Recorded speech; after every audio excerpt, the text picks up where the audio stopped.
and welcome to the Actual Tech Media MegaCast. My name is Jess, and I am excited to be here with you all today. But before we jump into our content, I have some basic information to cover with you. Let's kick off our day here today by taking a quick tour of your audience console.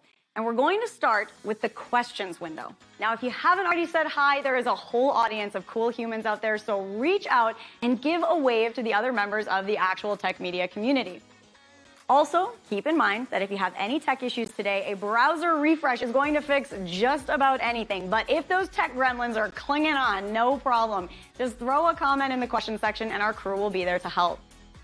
We also want this to be an informative webinar for you. So throughout today's MegaCast, we hope you'll get engaged and ask all of your burning questions.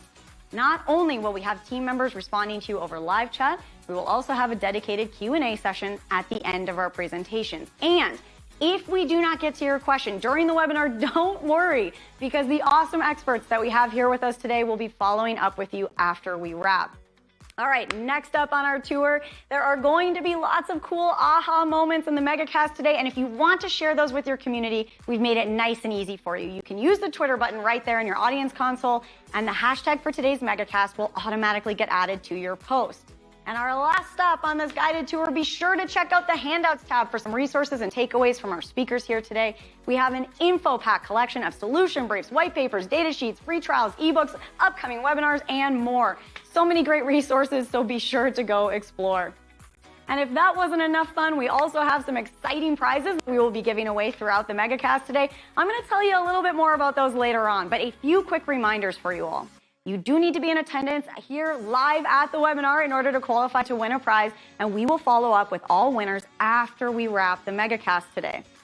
Now, all winners must submit an IRS Form W-9 to Actual Tech Media, and all winners must meet the Actual Tech Media prize terms and conditions. Now, hey, if you're not sure what those are, no problem. You can find the full T's and C's in that Handouts tab. Again, just click into the Handouts section, scroll down to the bottom, and you'll find the full T's and C's waiting for you there. Now, the absolute most important thing to remember here today is that we love getting all your insightful questions during these live webinars. In fact, we love it so much that we have a special additional prize for all you inquisitive folks out there. In today's MegaCast, we will be giving away a prize for the best question asked in each of our sessions. Now, the expert speakers and teams will review all the questions asked after the webinar, which means that even if your question does not get read out in a live session, there is still a chance to win. If you are a lucky winner here today and would like to donate the value of your prize, we have several wonderful organizations that we partner with. So let us know when we follow up about winning, and we will get that rolling for you. Again, we are so happy to have you all here with us live at the MegaCast today, and we want to keep that good feeling going. So let's connect on social. Reach out and connect with Actual Tech Media on Twitter and LinkedIn. We have lots of great content, and we always want to hear from you. Now, if you're looking for more awesome content right away after we wrap, you want to jump right in, make sure that you subscribe to the Actual Tech Media channel on YouTube. Another fun way to win a prize and to grow this awesome community is to refer an industry friend or coworker to the Actual Tech Media webinar series. Now, you're going to find a link to do that right there in that Handouts tab, and you will also be automatically redirected after we wrap today. Now, both you and your coworker, your friend, could win a prize, and we actually hold those drawings every month. So be sure you refer somebody awesome before you head out today. It could quite literally be a win-win situation. Next, we have a cool opportunity for the decision makers out there to get connected with new and emerging tech and innovative vendors. Here's how it works. All you need to do is click on the link in your Handouts tab and fill out the application. Then the Actual Tech crew will match you with some vendors that we think you should be chatting with based on your needs. There will also be fun opportunities that you can choose to join in, like surveys or test running new solutions, extended demos, and so on. You'll get some chances to win extra prizes, you'll chat with great people, and you will learn about the hottest new trends in tech. So be sure to apply, or hey, send that link to a decision maker in your team. Now, I want to take a quick minute here to remind you about one of my favorite resources, and that is ransomware.org. You can find everything you need to know about ransomware, how to prepare, how to prevent and recover. This site is jam-packed with information, helpful tips, checklists, strategic approaches, case studies, everything you need in one place. So wherever you are in your ransomware preparedness journey, there is something for you at ransomware.org. So go check it out and start exploring. All right, I have one more exciting resource I have to tell you about today, and that is the Gorilla Guide Book Club. It's going to give you access to free enterprise IT books authored by top industry experts, so you can stay up to date on trending enterprise technology. And yes, these books are going to work on your Kindle, your mobile device, and they are completely free, super easy. You can download these awesome resources at gorilla.guide, and there's a link for you in the handouts tab as well. Okay, well, we've covered a lot of important things already, and I don't know about you all, but I am excited to dive in. So let's get rolling. All right, well, I hope you folks are all ready for this, because today we are talking about securing your borders, evolving each layer of your security program. So whether you like to think about your security program as an onion, maybe you like the hard candy metaphor, a rainbow, a castle, we can all agree that these layers are key. They are so important. But we also know that this is not a set it and forget it, right? We don't get to make our plan, make our program, and then leave it collecting dust on the shelf. We need to be constantly evaluating, constantly growing and evolving our plans and our programs. And one way to approach that is each layer at a time. So that's what we're going to talk about today. How you go through these layers, how you can evaluate them, how you can bolster and evolve each one of those layers in your security program. This is going to be such a great conversation. I cannot wait to get started. So let's dive right in.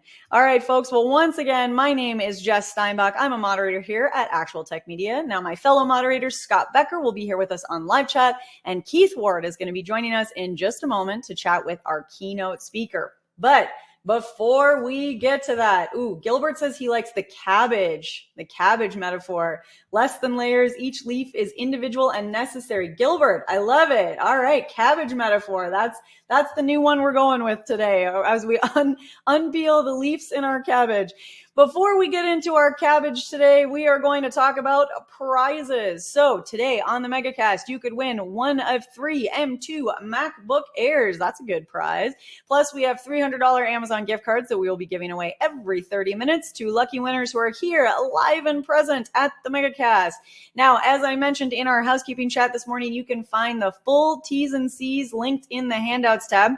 So if you have any questions about the T's and C's, head on over and check them out there. I'm seeing other votes for onions. You guys are really torn on the cabbage versus onion debate. This is going to be a hot debate today, folks. All right. Well, in order to help us get started on this conversation as we go through our onions, cabbages, candies, rainbows, and castles, we are going to have a little bit of a keynote introduction here. We'll be chatting with Larry Seltzer, IT journalist, security writer, CISSP, and most of all, fascinating human. So Larry and Keith are waiting in the wings, ready to have a fun conversation all about security. So let's bring them on out here. Keith, I'm going to hand things on over to you. Take it away. Hi, everyone, and thanks for joining us today. All right, it's time to talk security with Larry Seltzer. Larry's been with us before. He is a security expert. He is a writer of books. He is an explainer of things. He's a software developer. He's a CISSP. Suffice it to say, he's an expert in the field. Larry, thanks so much for being on with us today. Oh, thank you for having me again. Sure. Now let's dive in. So first question for you today, with the security boundaries more blurry than ever, how does the mindset of the security pro have to evolve to meet the new challenges? Okay, blurry may be a generous way to put it. One of the big mindset changes we all talk about is zero trust, which is the idea both that you can't rely on any boundaries and at the same time that you must put them up at every step of the way. The usual way we put it is that ideally, before the system allows any access to any resource, the actor requesting access should have to prove their identity and their authorization. I said ideally because, as I've said many times before, zero trust is an aspiration rather than a realistic goal. But it's a good aspiration, and therefore it's a good mindset. So when you see an open door in your system, you should want to put a lock on it and station a guard. This is all virtual, of course.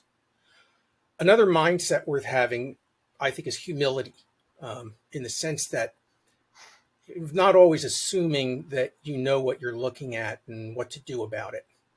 Because this stuff is really complicated and there's so much going on. And the attackers are always trying to impersonate people. So like lean on your colleagues, lean on your consultants.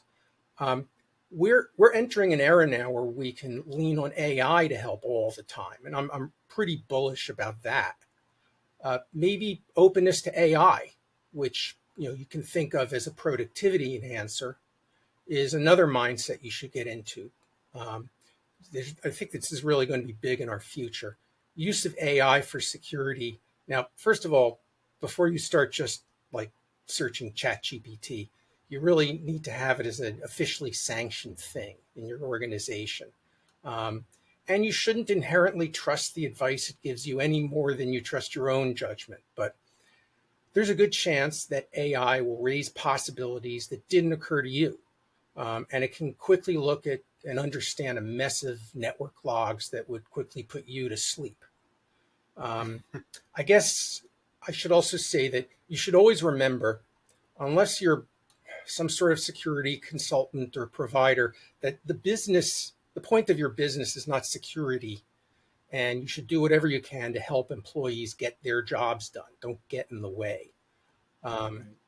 This generally means automating as much security as possible, and that's a major focus in the security community these days.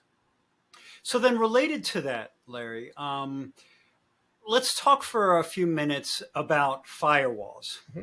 Given that the boundaries are essentially gone, I think it's fair to say that that they don't exist in any kind of way that they used to. Firewalls, which used to protect those boundaries, are they still necessary in modern environments? Should we still even be worrying about them? Well, I mean, they're definitely not like obsolete or useless. They're just like everything else. They're a tool you should use for what they're good at, but you shouldn't rely on them for anything more than that. Now, what are they good at, would you say, today then? Well, first, I assume we're talking about the conventional address port network firewalls, not fancy things like web application firewalls, Right. which is like a kind of a marketing term for products that monitor traffic to and from a particular application, like a web server, applying knowledge particular to securing that application. So the conventional firewall, there's network-based ones and host-based ones. Neither of them are passé or obsolete. A network-based firewall, it's stationed between two network segments and controls traffic between them. A host-based firewall sits on a computer controlling traffic to and in and out of the computer. So in the spirit of zero trust, again, the right way to configure a firewall is to block everything, absolutely everything, and then you open up what you have to open up, documenting it well, and then going on to secure that traffic through other means. This is still a great way to limit your network's attack surface. Of course, you have to open up some things, like for your web server, you need port 443. So attackers will know what has to be open. They'll find ways to get in and use it, but there's no reason to make things easier for them. You can seriously narrow. There's something firewalls have called an access control list, which says which network addresses can connect, and if you can really narrow that so that only particular systems, or even maybe just one system, has access, then you really raise the bar for a successful attack a great deal. And plus, all the negativity in your configuration will generate logs of text, log files of failed attempts to attack the network, or access the network. This information can be great intelligence to apply in other security contexts. And everybody generates lots of log data. Not everybody mines it for intelligence and applies that intelligence. So once again, this is another reason why AI is going to be big, because it can look at those things and it can interpret them and do it at scale. Exactly. So you mentioned AI and these roles with the boundaries now essentially collapsing for organizations in terms of the walled garden idea that we're discussing in the event today. what are the advantages and disadvantages of outsourcing all of that work to a managed service provider or other partner who handles all the heavy lifting for you? Well, I'm a big fan of bringing in security partners, and for many reasons. The first is that humility thing I mentioned before. Nobody knows everything about security well, but a partner firm will at least give you access to a great deal more perspective and expertise than you have in-house. Once again, unless you're a security firm, you probably don't have a whole lot of security expertise. Um, having a partner on call for incident response, for those all hands on deck moments, maybe even actively monitoring your network for incidents, that's a huge asset. It may be they may be helpful in fulfilling regulatory reporting and compliance. If you keep them in the loop on meaningful changes you make in your network, you're likely to find potential security problems in your network before you make them. You make the mistakes. I could go on about the advantages. There are disadvantages. There's some of them are really obvious, like these firms charge for their services. The good ones charge a lot. So you have to be willing to fork over money on a regular basis, and perhaps more in the event of an incident response.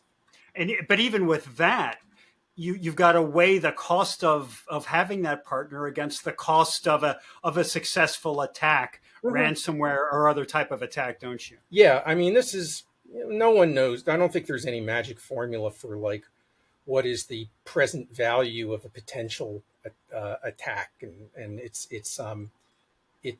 you really just it's something that people figure out what they can afford to do, I guess. Right. And the aggravating part of it is that if the partner does their job really well, then you won't have any big incidents, and it may seem like a cost that you can do without. Now, obviously, this is a bad way to look at it, but when that everybody cut 10% of your budget memo comes out from on high, it can be a tough decision, especially if the alternative is losing internal headcount. Put it gently. There's another tough thing is, how do you pick one? The simple answer is that you have to interview them and get bids, but judging which one is best is a matter of applying expertise you may not have. And at a certain level, it's kind of like, it's not like picking the general contractor for your big kitchen renovation and you don't know anything about construction. You have to go on reputation, you ask your friends and neighbors, you ask for referrals. I'm not sure how well that always works. I mean, would you be willing to be a reference for security provider? They're not going to refer you to the ones who had a bad experience. And you go by cost, and your security people, the ones who are interacting most with the vendor, they should be in on the decision. And also in the security business, these partners, they're not just consultants and software companies. Some of them are, many of them are combined. Many of the big consulting companies have their own security tool sets. So in that sense, everybody uses security partners. But for this, right now, I've been thinking more about the ones who consult to you on your security and how to prepare and how to respond. Many of these are big tech companies. You may know from hardware and other enterprise products. Many are firms that began and grew as internet security companies, so like both for security and consulting services. Many have specific cloud expertise and services. So these things are these are things that may affect your specific decision. The ones with their own tool sets, by the way, there's an added kind of commitment in there, but it's also a simplification. You're getting tools to protect you and the people who know them best. You see a lot of old familiar names, like the antivirus companies of old, but also some new companies. Absolutely. So, well, we've learned a lot in a little bit of time about how to stay safe in the modern era and where the boundaries are and where they are at a time, about how to stay safe in the modern era and where the boundaries are and where they aren't anymore. And you've given some great advice, Larry. As always, we appreciate so much you coming on, and thanks for your time today. Okay. Thank you again for having me.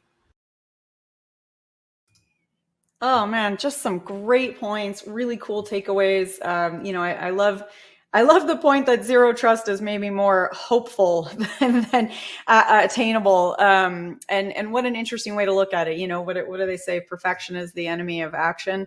So at least doing something. And trying to move forward with that hope. That's a really cool way of looking at that.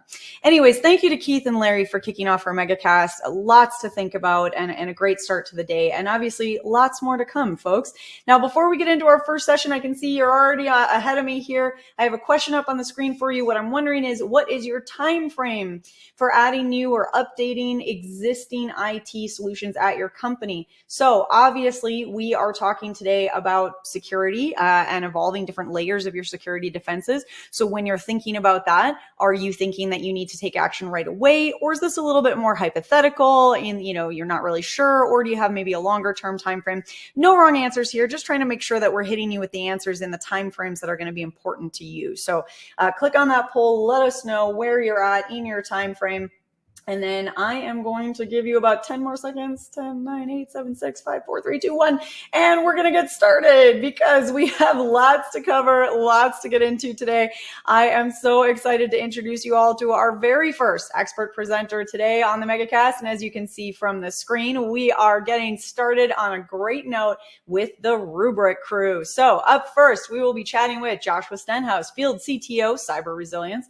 Joshua, thank you so much for being here with us today, kicking off our MegaCast in style. I know you have some awesome content lined up for us. I can't wait to get started. So Joshua, the platform is all yours. Hey, my name is Joshua Stenhouse. I'm the Field CTO for Cyber Resilience at Rubrik.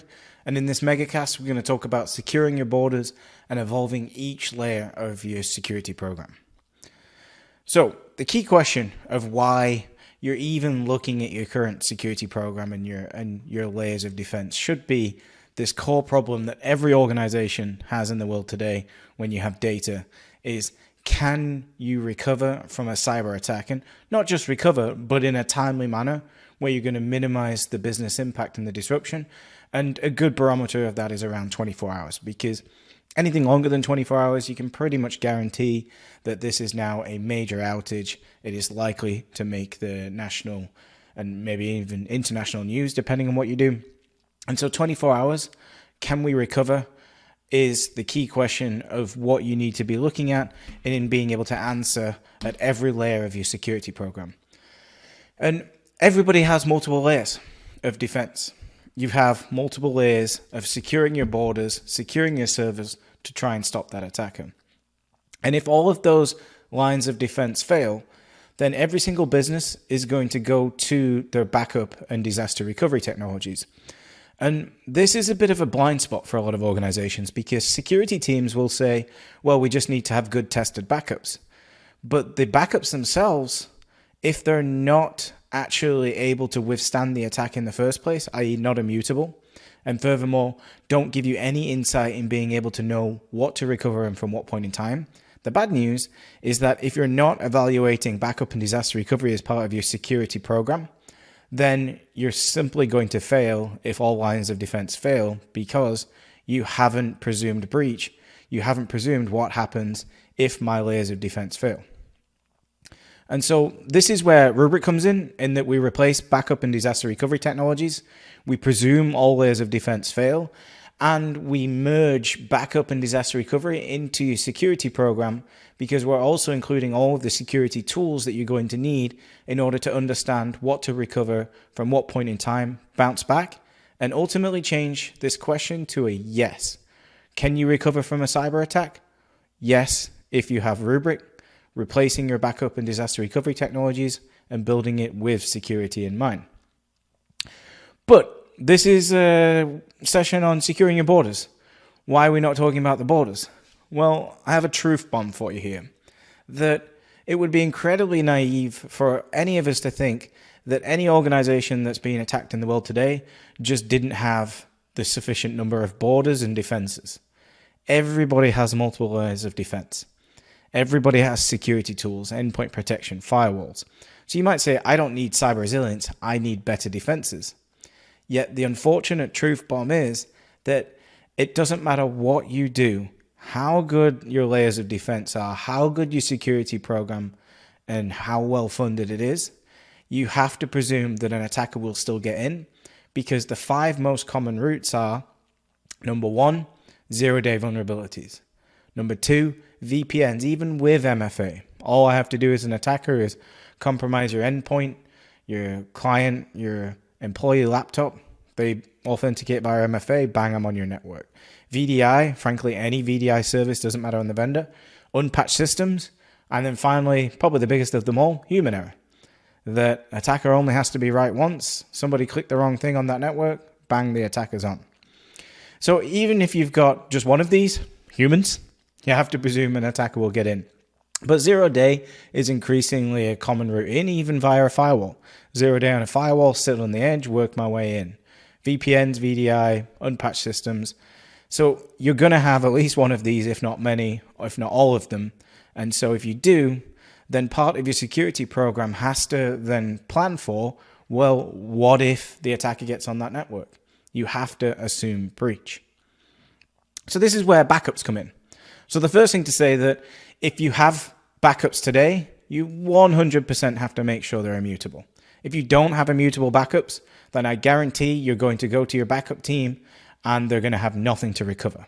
So immutable backups is a baseline that every organization should have. But that doesn't mean that if you have immutable backups that now your security program is going to be successful in driving a recovery, because just because you've got backup does not mean you've got cyber resilience. And I'll break down why. Because once the attacker has gained access, they're typically going to be in your environment for 5 days. 5 days is the median dwell time for North America. That's according to, for me, the authoritative source of Mandiant M-Trends. For worldwide, it's 9 days. Anybody saying that an attacker is likely to be in your environment for hundreds of days, that's 5 to 10-year-old data. It's actually going to be median 5 day. The next thing they're going to do is exfiltrate data as part of a double extortion. So your security program and your layers of defense have to compensate for what if the attacker steals the data on that network. And everybody has a minimum of employee PII. And then finally, they're going to encrypt the data. And the other thing you need to be aware of is that you probably have a layer of defense or endpoint protection. But endpoint protection runs inside a guest operating system, a server. It runs inside a virtual machine. Increasingly, now 60% of attacks encrypt at the hypervisor level. So they're not encrypting from the guest. You can't run your endpoint protection in your hypervisor. And so all your layers of defense have gone because you couldn't stop the encryption attack when they encrypt from the hypervisor where you have no endpoint. And you get hit. And once you get hit, now the clock is ticking. This is where you're going to be given the ultimate test of your security program, because the clock is ticking, the business is impacted, the cost is increasing, and now you have to answer some fundamental questions in order to drive a recovery as part of your security program. In that, number 1, have you secured your backups and the backup infrastructure to drive the recovery? If you haven't secured that as part of your security program, you have to presume it's gone, so you have nothing to recover. But even if you do, the next challenge is, how do you know what was encrypted if your endpoint protection has been bypassed? If the attacker encrypted the data, it must mean that the endpoint failed to stop them or it was bypassed. Third problem, how do you know what sensitive data was on the network? Your current tooling might be VM-based, might already have been taken out. You can't query the current state of the data because it's encrypted. So how are you going to answer to the business what data was on that network? Fourth, how are you going to quickly identify a clean recovery point and not reintroduce the attacker? And this is actually one of the biggest mistakes that I see in designing any security program, is not just trusting that the backups will be there, is that trusting you're going to know which one to use from what point in time. Because the truth here is that finding this out is typically where you see organizations down from multiple days to weeks, because you have the backups, best case, but you don't know which one to use, so you have to recover, scan, rinse and repeat, down for days. And then finally, once you've made that decision, how do you automate the recovery? Test and prove in advance that you actually have the ability to recover from backup. And that is the difference between just having backups that all organizations have and actual cyber resilience. And cyber resilience 100% should be part of your security program, because yes, you're going to need to involve your backup and your data protection teams. You're probably also going to bring in outside incident response teams, and together you're all then going to deliver cyber resilience. So this is, of course, where Rubrik comes in, and why I'm talking to you today is because the first thing that we do is we secure all of your data, irrespective of whether it's on-premises or cloud, via Rubrik Data Vaults. So Rubrik Data Vault can be inside your data center, it can be inside the cloud, it can be provided as a service. And the core concept here is that we're just simply ensuring that by replacing your backup and disaster recovery technologies, we check the box day to day on giving the teams the ability to back up and recover all your data, irrespective of where it lives. But most importantly, we're hardening it against the attack.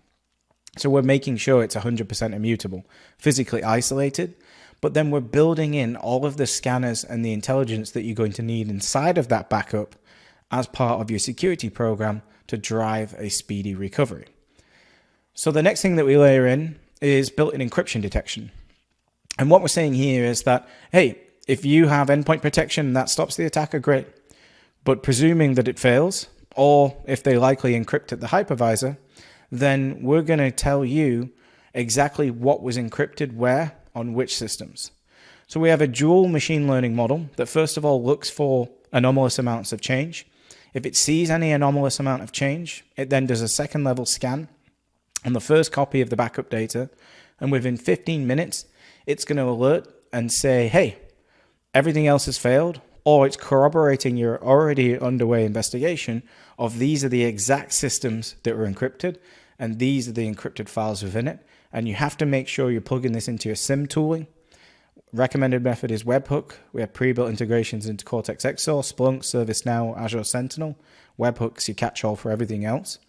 And all you're saying here is that if all of the lines of defense fail, Rubrik is going to come back and say, as the last line of defense of your business, this is the exact blast radius of what was encrypted. The next challenge is the attacker says, I have your data and I'm going to release it. Well, here you could say this is where we have a layer of data loss prevention tools, technologies, and processes. And the problem with DLP and data loss prevention is that it's fantastic at stopping an employee leaving with a spreadsheet, but it has no use when an attacker has an encrypted backdoor because they're able to siphon off at will. So if you're going to talk about securing your borders and securing your data, you've got to start by knowing, well, what sensitive data do I have and where is it? So the benefit of Rubrik's approach here is that we scan inside your backups. We do this incrementally forever because the first scan of a few billion files will take a week. The next scan, it knows, well, only 2% has changed here. So it starts to get extremely fast at keeping up to date and giving your teams the visibility as to what sensitive data is where. We scope this to the attack. So let's say an attacker encrypts 100,000 files. You know for a fact that is the minimum that you have to presume is exfiltrated, because if they could encrypt it, they most definitely could steal it. But the biggest value of the sensitive data discovery for Rubrik customers today is not just using it after the fact, because it's too late, the hole's already bolted, is ensuring that as part of securing your borders, you're securing your data itself and proactively mitigating the risk in the first place. Because attackers love to look for leakage. They love to go to dev test for CSVs, for data that you didn't even know was sat there unsecured on your network.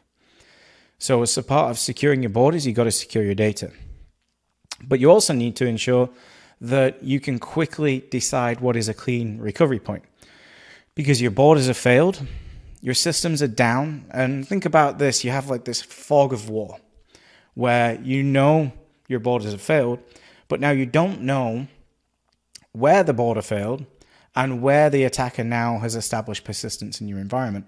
And typically, as a rule of thumb, an attacker will establish a small range of persistence, so typically 3 to 5 servers, usually IT back-end office operations. They're not looking to establish persistence on your production servers where you have the highest visibility. And neither are they going for a broad area of persistence and a high number of servers, because that's just increasing the detection likelihood. So the big benefit of Rubrik here is that we clear this fog of war, because we can actually give you built-in threat hunting And when I say threat hunting, what I mean is an IOC scan of the offline data. So all the systems are down and compromised. All that's surviving is your immutable backup platform with Rubrik. We will then take any input of your intelligence in YARA rules or hashes. We also have our own intelligence feeds. And you can then take that, scan through the backups in their offline state, and we will quickly identify a clean recovery point per server, quarantine the known bad, and allow you to then quickly find that recovery point to then actually drive the recovery. And this helps you solve the biggest challenge in your security program of being able to respond to an attack in a timely manner. Because if you can't scan the backups in their offline state, you have to bring them online, which takes time. You have to scan, which creates risk. And furthermore, then you have to rinse and repeat for every system, every backup until you find a known good. So this is the short circuit in this entire process of don't bring it online to determine if it's clean, scan it in its offline state. And this is a unique capability to Rubrik. We can do thousands of backups in minutes to quickly identify a clean recovery point, quarantine the known bad, and then give you an integrated workflow to recover. Because if all I do is just give you a CSV list of which systems and which point in time, somebody then has to manually operate that, which again introduces time issues, human error, operational challenges. So we build in the end-to-end workflow that all your layers of defense have failed. We've got the immutable data. We can tell you what was encrypted. We can tell you what sensitive data was in it because it was likely stolen. We can tell you a last clean recovery point and then drive a fully automated recovery. And when we say last clean recovery point, that's a combination of number 2 and number 4. The last clean is give me the most recent backup that doesn't contain the encrypted data and that doesn't contain the attacker's indicators of compromise, their malware, their remote access tools. Give you the option to recover to production, to isolated network. And the biggest of them all is that in peacetime, you can use this capability to test with no disruption to production and prove that you can actually recover from a cyber attack in a timely manner. And that if all your layers of defense, all of your borders fail, this is the workflow that you can integrate into your security program to drive that recovery. But again, just to reiterate, this is all predicated on Rubrik replacing your existing backup and disaster recovery technologies. We do that very well. We check all of the boxes of those teams, but the reason that you're going to do it is to be able to answer the question of can we recover from a cyber attack with Rubrik? Yes. But this is just the technology. And the problem with technology, especially when it comes to your security program, is hoping that everybody's going to know what to do in the event of an attack. And what I can tell you is that the learning curve of you as a human before an attack and what you have to learn very quickly and what you know after is off the charts. There's you before and there's you after. You after knows exponentially more as to just how bad this is going to be. So it's no good just having the tools if you don't also have the people in the process to help you drive it. So at Rubrik, we don't just replace your backup and give you cyber resilience. We also give you a team on retainer to help drive that in the event of an attack, and we call it the ransomware response team. So you're probably going to call them on a Friday night or a Saturday morning because the majority of attacks are out of hours. And this is the team that have done over 150 ransomware recoveries today. And the best way to think about them is they're a bridge between data protection, security, and incident response. Because all of these are now going to need to work together to drive the fastest recovery time. And if they're not leveraging the tools and the capabilities that Rubrik brings to bear, then all it's going to do is elongate your recovery time and ultimately prove to be a failure of your security program's ability to respond to an attack. And this team will stay with you until you no longer need them. So mutually assured success that if you're going to standardize the entire backup and disaster recovery platform of your organization, either big bang or in a phased approach, that if you then have to use it for the primary use case of now recovery from a ransomware attack and all your lines of defense have failed, that you also have a team at no extra cost, it's built in, to help you drive that recovery in a timely manner and maximize the value of your investment. So that's why we say at Rubrik, don't back up, go forward, because yes, we have to replace the backup, but backup technologies these days are pretty much table stakes, that everything can back up, everything can recover, but the true value and reason why you'd replace it is to be able to quickly respond to a cyber attack, minimize the impact, minimize the downtime, and go forward. So with that, hope you enjoyed that session. Enjoy the rest of the MegaCast. Thank you. Oh man, Joshua, thank you so much for that awesome presentation. Just some really great takeaways. My brain is still kind of buzzing from all of those.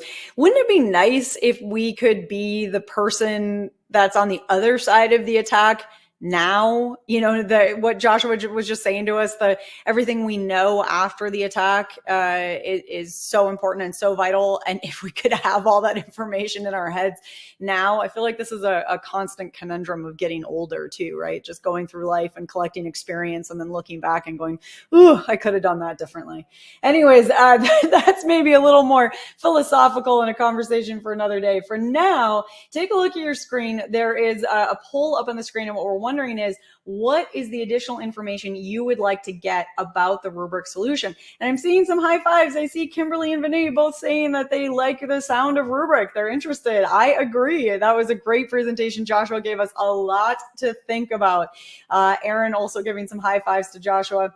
Now, we are going to keep things cruising right along, but I do want to make sure that all of you know that we've got the Rubrik team and Joshua's sticking around a little bit on live chat, and any questions that they aren't able to get to before we head out, they will follow up with you in email. I see so many great questions coming in, and I love that. Keep up that energy, folks. That really brings up the whole fun of what we're doing here together. While you guys are clicking on the poll, I'm also going to remind you to head on over to the handouts tab. There is the coolest handout from Rubrik. It's from Rubrik Zero Labs. It covers all the hard truths of data security. This is a fun and engaging read, absolutely packed with info. Make sure you've got that downloaded before we wrap up today. Grab that handout. And while you're doing that, how about I give away a little bit of a prize, get the ball rolling on our prize giveaways. We have a $300 Amazon gift card here. Now, a reminder that you do need to be live and present at the MegaCast, so make sure you are here. If you're not here or your buddy's not here, call your buddy, tell him to get on. All right, our very first lucky winner here with us today is Adrian Collins of Arkansas. Adrian Collins of Arkansas, congratulations. You have won a $300 Amazon gift card. As always, we will be in touch about claiming your prize after we wrap up our webinar today. And there are lots and lots more chances to win, so stay tuned for that. Plus, we have that best question gift card coming at you from each session, and we review all the questions asked after we wrap, even if we don't get to that in a live Q&A session. So keep those questions coming in. All right. Well, with that, I am going to, speaking of questions, I have a quick question for all of you. So I'm going to put this up on the screen for you. We are spending some time right now taking a look at our 2024 schedule. And what we want to do is make sure that we are getting you the topics that are most interesting to you, most highest and top of mind in your list of things to be thinking about, to be researching, to be implementing at your organization. What is top of mind for you? Now, obviously today we're talking about security, so you might be pretty mentally anchored into security, but feel free to think outside the box. AI, or, well, I don't know if that's outside the box. That's top of everyone's mind, but put it down anyways. But if there's something that you're interested in learning a little bit more about, and you can go granular as well. I'd like to hear specifically about, identity management. I'd like to hear specifically about password management, that kind of thing. If there's something very finite that you'd like to get into, or very vague, I'd like to hear about security layers, and have more sessions like this. Let us know. Post in the questions. So what we're looking for is just in the same place that you would send in one of your questions, post the topics that are interesting to you. Post what you are looking to hear a little bit more in 2024. Now, there is no closure on this in terms of our webinar, so I'm going to keep things moving along. But if you think of something throughout the webinar, please write it in and just, make a little indicator for 2024 topics. I'd like to hear this. It can be a whole sentence. It can be one word. It can be whatever you've got, whatever's in your head. No wrong answers here. And we really want to just kind of get a little bit of an idea of what is important to you. I'm seeing some great answers coming in: AI, automated security, DevOps, the human side of things, remote work, low latency video delivery. These are all really, really great topics. People, lots of interest in digging into the human side of things. So please keep those topics coming in. We are seeing them, we're loving them, and this is really going to help us make some decisions and make sure that we can get you the topics that you're most interested in. All right, so I'm going to move things forward, but like I said, that does not mean that this little poll conversation of ours is closed. Please keep those topics coming in, and if at any point during the MegaCast you come up with a new one, like I said, just put in 2024 topic, and here's my idea, here's my suggestion, and then we'll know what you're referencing to. All right, folks, well, while you think about that, we are going to keep things rolling, because it is time to get into another awesome session. And up next, we have a powerhouse team, a dynamic duo here to tell us a little bit more about what is up at Gigamon. I am so excited to introduce you all to Chaim Mazel, Chief Security Officer, and Martin Crew, Senior Director, Solutions and Partner Technologies, both from Gigamon. Now, Chaim and Martin, thank you so much for being here with us today at the MegaCast. I know you guys have kind of a fun and interactive format discussion plan for us. So I'm going to step back, and Martin, I'm going to hand things on over to you. Take it away. Okay, well, thanks very much for the introduction. I'd like to make another introduction and introduce Chaim Mazel, who's the Chief Security Officer at Gigamon. Chaim, why don't you introduce yourself to the audience? Hi, my name is Chaim Mazel. I am the Chief Security Officer here at Gigamon, where I'm responsible for product security, corporate security, as well as our IT and backend business applications. And my name is Martin Crew. I'm in the product marketing team at Gigamon, and I'm going to start off today by just giving people a very, very short presentation on who Gigamon is, so you've got some context for the discussion that Chaim and I are going to have. And it's really going to revolve around three questions. The first is whether layered security is still a meaningful paradigm in the hybrid world. Then we'll talk about a single security model. Is it still possible? Is it really desirable? And then we'll turn and pick Chaim's brains a little bit and ask, how is Gigamon evolving our own security and our own security infrastructure in general against this background? And then we're looking forward for questions. So please, as we discuss things that are interesting to you, shoot us a question through, and we will get to it at the end of the presentation. But for now, give me a couple of minutes, and I'll introduce you to Gigamon. We're not going to do it through the usual boring slideware. I'm going to do it through an animated whiteboard presentation. And this is based on feedback that we're getting from prospects, from customers, and from analysts. And we're hearing very consistently when we start to talk about security, three critical things for 2023. The first is all organizations really need to secure the hybrid cloud. We all know the hybrid cloud has brought a lot of new complexities, a lot of new vulnerabilities to our IT infrastructures. So this is very much a top of mind issue. Along with that is the automation issue. There's way more information than any of us can deal with without effective use of automation. So how do we work automation into our security strategies? And then the third thing, predictably, is all organizations are under pressure to do more with less. There are very, very few organizations we speak to who, even on such a critical issue as security, have enough money to do everything they want. So how can we actually help them optimize that spend? So these are the three key things that we hear. We also hear a lot of very common challenges, and I'm sure some of you will associate with maybe all of the challenges shown in this little graphic here. So as I mentioned, there's the security of the hybrid cloud, and hybrid cloud now obviously evolving not just into on-prem and one cloud, but multi-cloud. There's new applications that are coming on, whether they're custom developed, whether they're SaaS applications, whether they're conventionally structured or built around containers. They're introducing a lot of challenge to the organization. There's IoT and OT, a huge area for us. We do a lot of work in government, we do a lot of work in healthcare, and we're really seeing most of the large-scale organizations we work with having to deal with how they integrate that into their security landscape. And then, of course, there's the problems that just never go away. No organization has enough skills. They don't have the right number of, or they don't have enough people, and they don't have the budgets to fix a lot of those problems. So many, many challenges.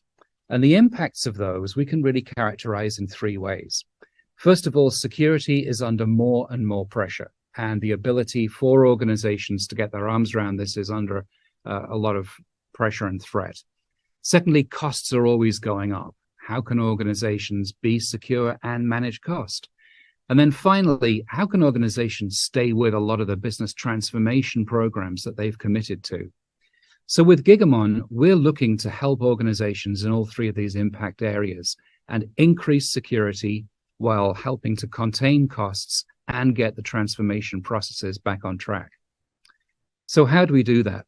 Well, Gigamon's been in business now for almost 20 years. Doesn't seem that, but it's almost 20 years of industry leadership. And fundamentally, what we do is we sit in the middle of your infrastructure. Doesn't matter if it's on premises, virtualized, public cloud, doesn't matter how many versions of the public cloud or how many instances of all those things.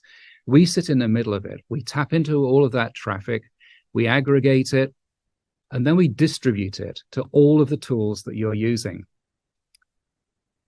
So the Gigamon product is called the Deep Observability Pipeline. If we break that down, deep means we see everything from packet level to the application level. Observability means we're going beyond visibility into actually getting actionable insights from the data that we're seeing. And pipeline, the very basic idea of getting information from one point and sending it not to another single point on the network, but to anywhere on the network, any tool that actually needs to see it. And clearly, these concepts are critical in the area of security. So our mission is very much around protecting and securing all of the data in motion within your organization. We do that with a view to two significant outcomes. First is eliminating the number of blind spots between different platforms, different tools, so that you can enhance your overall security posture. So turning to another of the key issues that we work with customers, it's the issue of cost containment. And one manifestation of it is as organizations' infrastructure grows, so does the number of tools that they're using, both the number of individual tools, the number of instances of those tools. So many of our customers are very concerned about tool costs, and they actually have internal programs in place to rationalize the number of tools that they've got. And this is a big area where we can help. So we introduced a number of financial tools starting about 3 years ago. And having run these now for hundreds of customers, we can very reliably say that for most large-scale customers, we can reduce the amount of traffic being sent to their tools by 50%. What that means is they've got a lot more bandwidth, a lot more growth within those tools than maybe they anticipated. So they don't need to acquire as many tools in the future. And typically, this translates to savings of around about $1 million a year for most customers.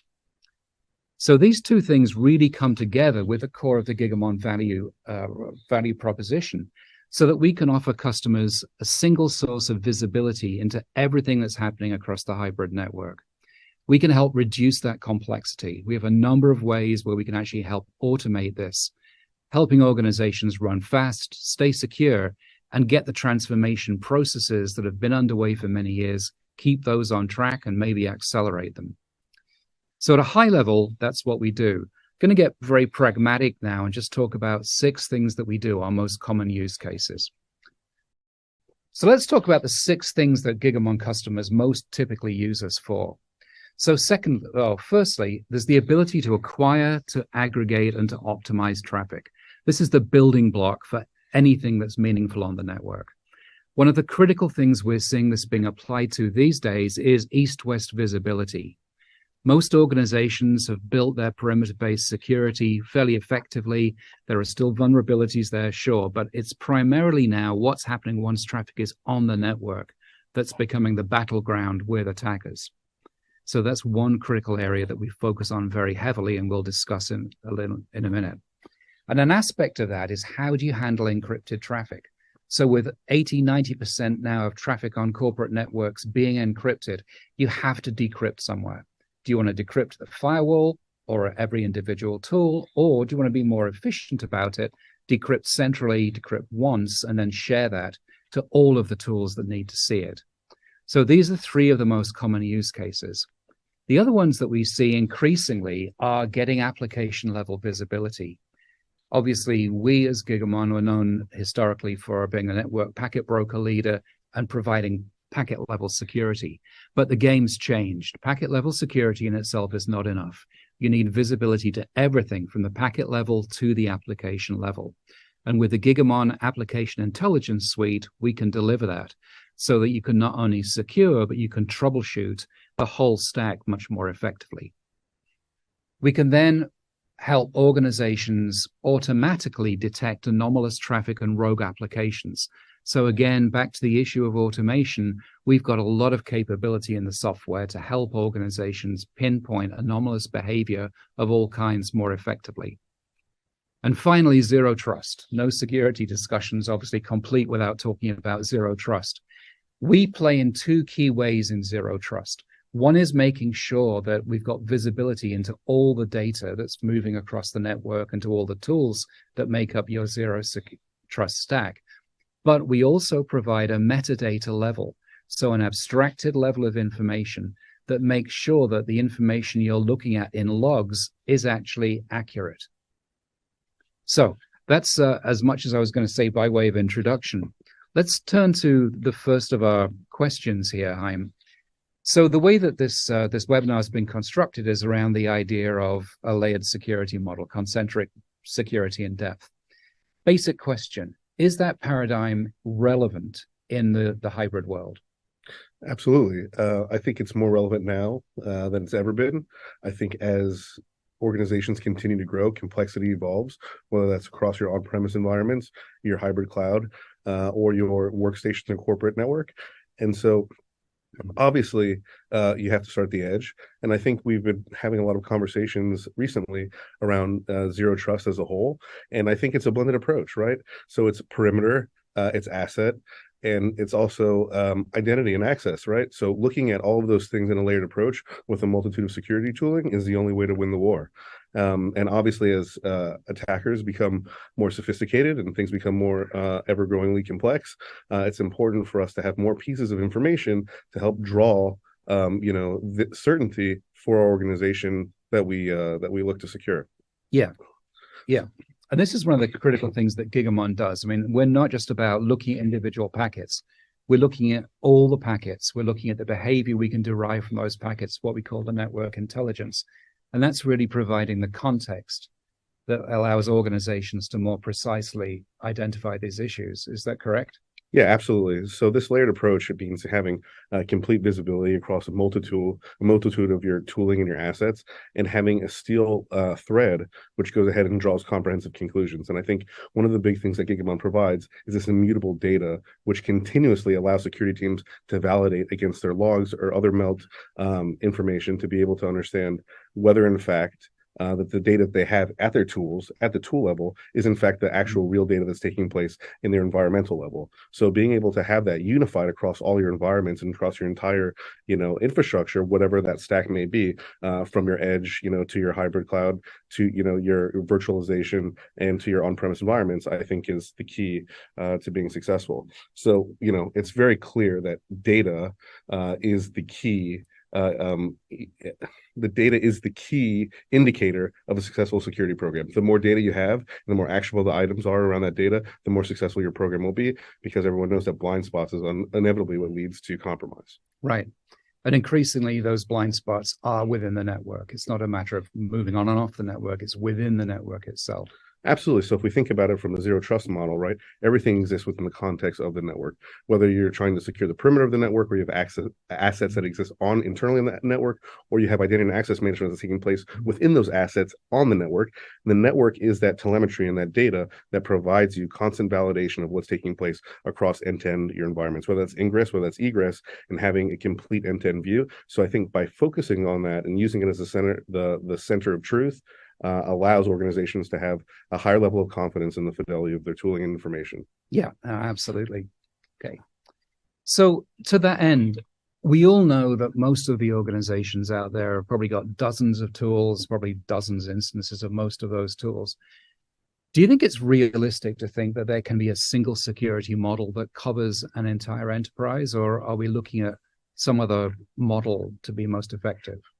Yeah, I think as we watch public cloud providers evolve and create their own specific security services and security tooling within their environments, and watching, specific security tools that are best in breed that might lend to one environment over another, it's impossible to have a singular stack.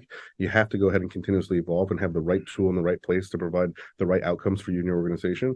So as we're seeing the different providers continue to go ahead and servicize a lot of their product offerings, and we watch a lot of these new innovative companies be able to provide very specific niche areas of success for different asset types or different cloud offerings or on-premise, it's very important for us collectively to be able to make sure that we're funneling the right data to those tools to give them that end-to-end view. Because the reality is the environment's not changing, right? It's our ability to secure it with the tooling is changing, but making sure that we have, again, this unified single pane of glass, making sure that all the tools being fed the right data and they have the right context so they can make the right actionable decisions, I think is the most important part and biggest part of the challenge. Yeah. So one of the issues in the industry, and it's been there as long as you and I have been in the industry, is the best of breed. I'm going to go find the particular tool for a job versus the single vendor approach. Do you think that the dynamic in that relationship has shifted, or is it still the basic choice most organizations face? So I think it has shifted a little bit because on a continuum, like the pendulum swings back and forth.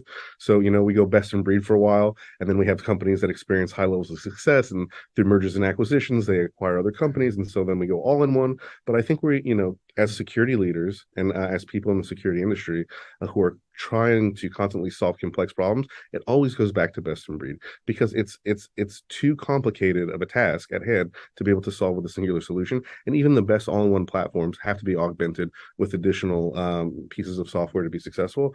And the real crux of the problem in our industry is, as quickly as the tools adapt, right, and we're quickly as we're able to catch on, the attackers are working, on nights and weekends to try to outpace. So unfortunately, again, I think you have to have a blended approach. It has to be best in breed, and I do think most organizations are looking at that. And even when I talk to peers and who are heavily invested in single solution platforms, it's definitely augmented with other security offerings. And a lot of times, again, something like Gigamon is used to go ahead and make sure that we have the right information sent to the right tools so they can actually be successful in their mission statement to secure the organization.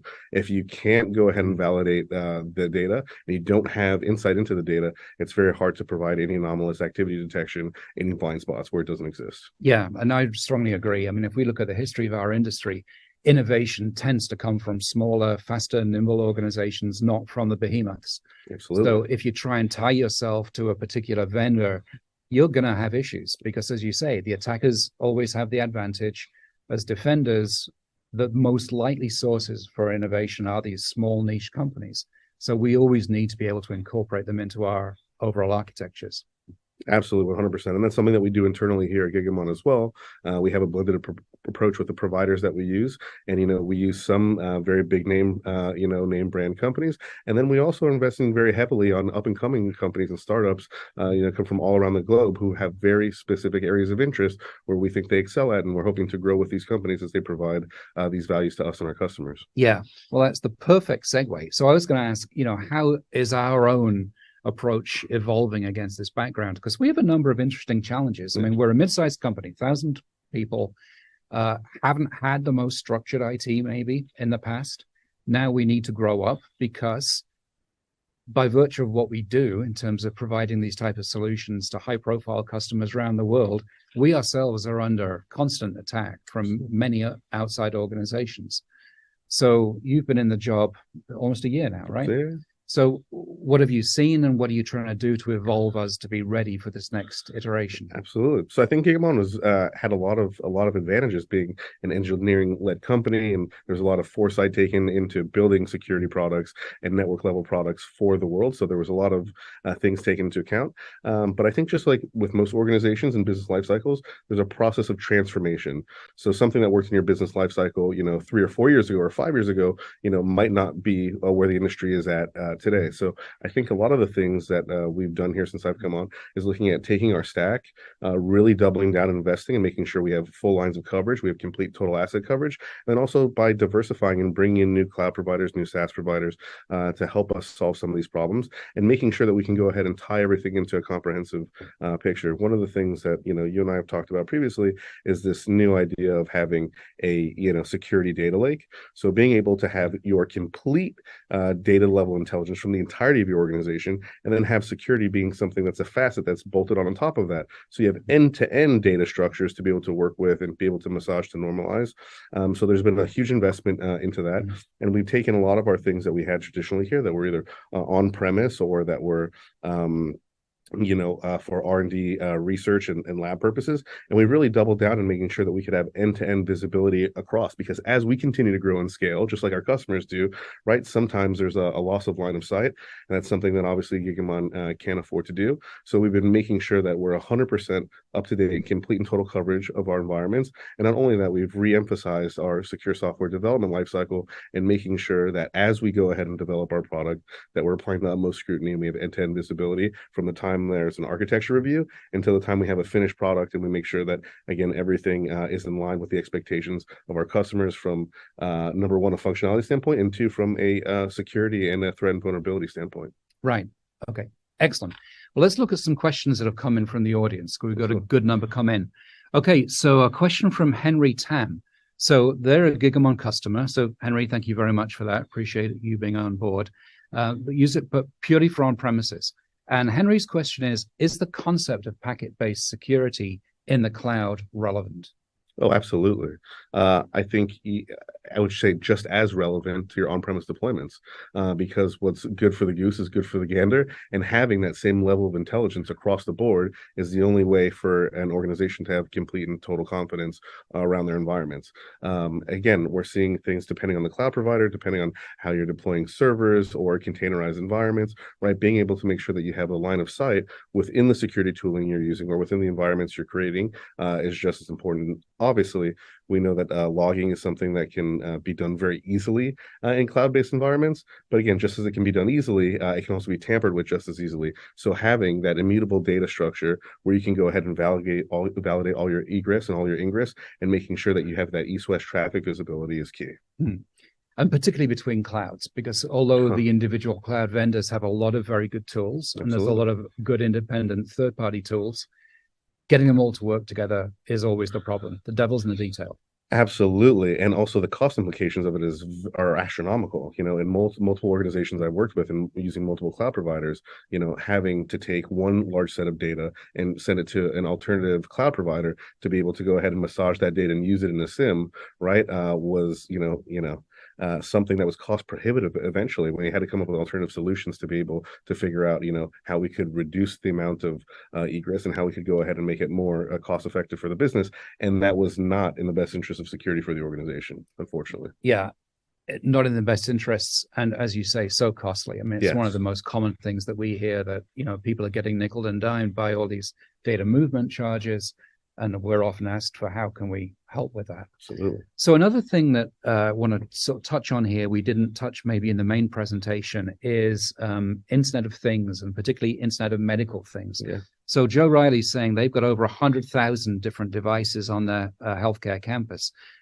Should they be integrated into the core network, or should this be a separate structure and managed as such? Well, that's a complicated question. So effectively, I think that the data that these IoT devices generate, depending on, the implications to the business, should definitely be in full line of sight and view. But how they're managed in relation to the rest of the core assets and environments in which deployed, there's a lot of interesting implications there. But obviously, if they belong to your organization and they're medical devices, there might be HIPAA implications. You want to make sure, obviously, that things aren't being tampered with and things aren't compromised. So being able to have that full level set of details around those assets that you're funneling into your SIEM or SOAR environment or your security data lake, I think is essentially for you to be able to effectively manage them appropriately from a security and a risk standpoint. And now how the business goes ahead and does that from an architectural standpoint, TBD, but the answer is yes, we have to treat them as we would any other sensitive asset. Yeah, and we certainly see that. I mean, we have about 800 customers in healthcare. Many are applying the Purdue model in a very rigorous way. Other people are being much more flexible and agile in how they do that. But these devices do present unique problems. Absolutely. In as much as, trying to drop an agent onto an insulin pump doesn't really work. No. So that means that the network becomes even more important, because from looking at what's happening on the network, you can derive a lot of very valuable information. Absolutely. Yeah. Okay, cool. So we're talking there about HIPAA, many healthcare organizations we're working with are actually at the forefront of commercial organizations in adopting zero trust. So we got a question from Nikhil Mishri, who says, outside of government, will zero trust ever be a reality?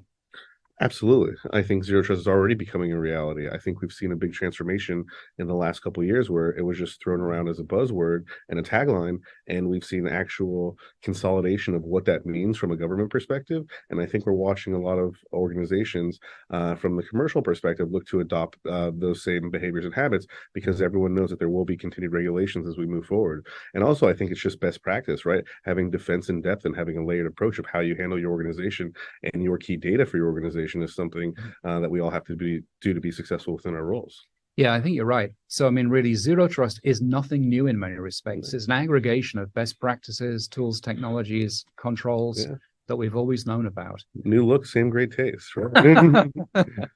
All right. Well, that's great. Well, look, on that note, let's end the questions. Thank you. So for people listening in, if you want to know more, contact us directly. We would love to set up a demonstration to show you the Gigamon Deep Observability Network in action, or there's a very good asset, an ebook, also available. So thanks for your attention. Thank you for your time. Thanks, Martin. Audience, see you next time. Thank you so much, Martin and Chaim. What a great presentation. I actually saw a couple of high fives coming in from the audience as well, saying how much they enjoyed that setup. Such a cool interactive presentation style. That was a lot of fun. And now we have a question for all of you. So our question is, what additional information would you like to get about the Gigamon solution? We covered a lot of information today, and I'm going to keep reminding you of this as we go through the MegaCast. It's just so hard to recall all of these cool, interesting facts and things that we're learning from our speakers today.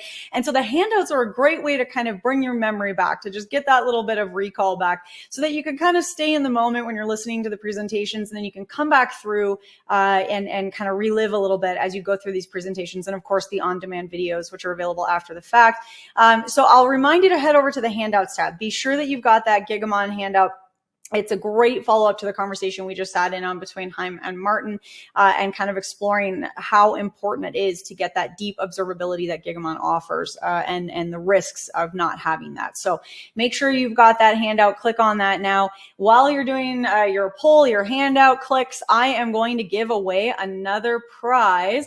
And this time we have both a $300 Amazon gift card and an M2 MacBook Air. So a reminder that you do need to be here live and present at the MegaCast in order to win. And our next winner of a $300 Amazon gift card today is Steve Layton of Colorado. Steve Layton of Colorado. And our first winner of an M2 MacBook Air is Paul Stoklosa of Connecticut. Paul Stoklosa of Connecticut. Congratulations to you, Steve and Paul. We will follow up with you after we wrap, and keep those questions coming in. Again, remember, best question gift card is going to someone from every session. Whether or not we get to your question live in one of our Q&A sessions, you are still entered to win. So keep those questions coming. All right, folks. Well, we are going to keep things moving right along here, because it is my absolute pleasure to introduce you all to our next speaker on the MegaCast today. And as you can see, we are in for a treat, because up next, we get to chat with Pure Storage. We will be talking to Seth J. Kinley, Principal Technologist, Civilian Federal at Pure Storage. Seth, thank you so much for being here with us today. I know you have a great presentation lined up for us. We want to leave some time for questions at the end. So Seth, I'm going to hand things right on over to you. Take it away. Awesome. Thank you so much. And thanks everybody for being on today. We've got, I hope, a great session lined up for you. It's around security analytics and how prevention is actually better than the cure. So let's just dive right in. Oh man, how did this get here? Justice Department will investigate leaks of classified Pentagon documents. This was earlier this summer and caught everybody by surprise. How did it happen? Where did it go? Why didn't we see it beforehand?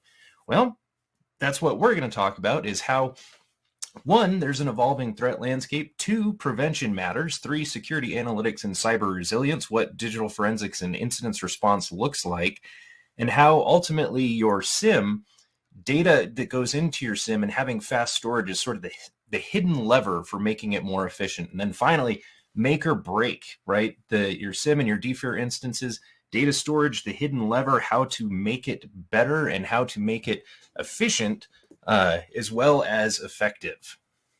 Okay, so capturing data analytics. This is a sample output, obviously, from a server log. And one of the things that we see here is that there are a lot of things that we have to keep in mind, whether that's the actual user behavior, whether that's just log data, whether that's from files, applications, sensors, telemetry in the field, virtual machines, some sort of your cloud instance, whether it be public, private, or hybrid, and then networking events. There are literally millions of networking events during the day. How do we keep them all in order, and how do we get meaningful data out of them quickly enough to actually have a result? Finally, operating systems, infrastructure, containerization, if that's what you're into, and security devices. So lots of metrics that all have to go into a single place to be searched and to be efficient.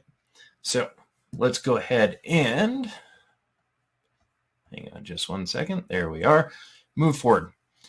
One of the things in this evolving threat landscape is what you need to know and what you need to know now. Threats are becoming much more dynamic and volatile. They're advanced persistent threats. There are multiple attack vectors, multiple exploits that run concurrently instead of in lieu of one another. Now there are lots of concurrent threats that are executed at the same time with variable payloads that do different things. Sometimes it's a red herring to draw you off into a different direction while the actual main exploit is being run.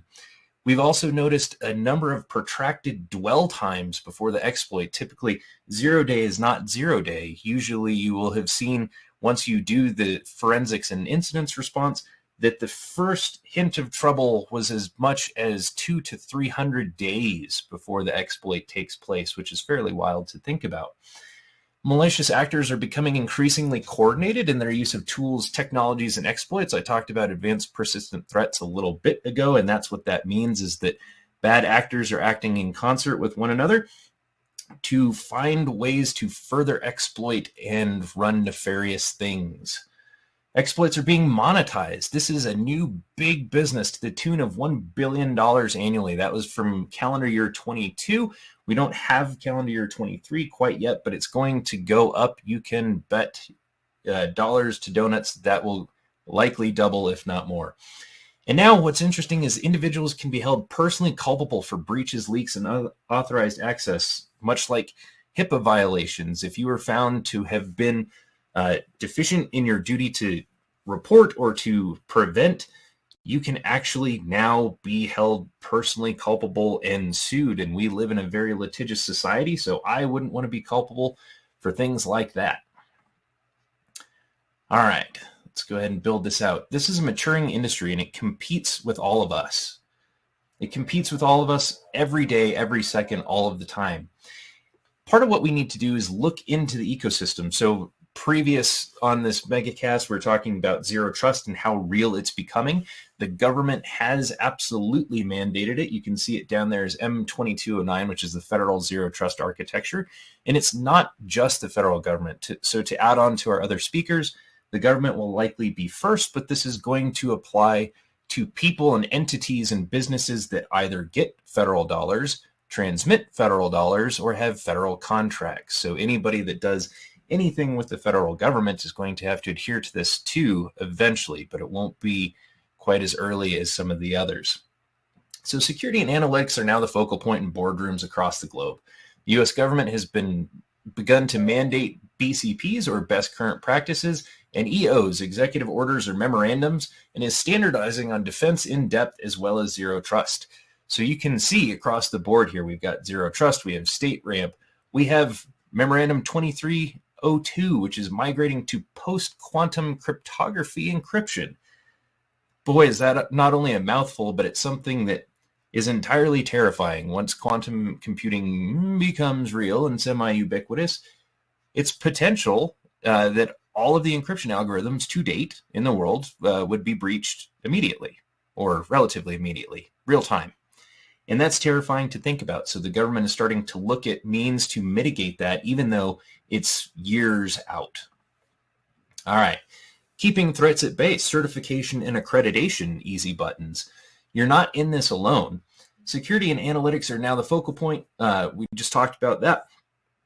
But one of the things that we see down at the bottom is that there are certain vendors that work with adjudicating bodies that really go above and beyond and do the hard part with their products to get TAA compliance, for instance, which means that materials are sourced from multiple vendors and then assembled in on U.S. soil by U.S. citizens into the end product. So you don't have to bring in AMI to scan your middleware, ensure that it's not siphoning bits to send to a sensitive nation. So TAA compliance, easy button if you're within the public sector space.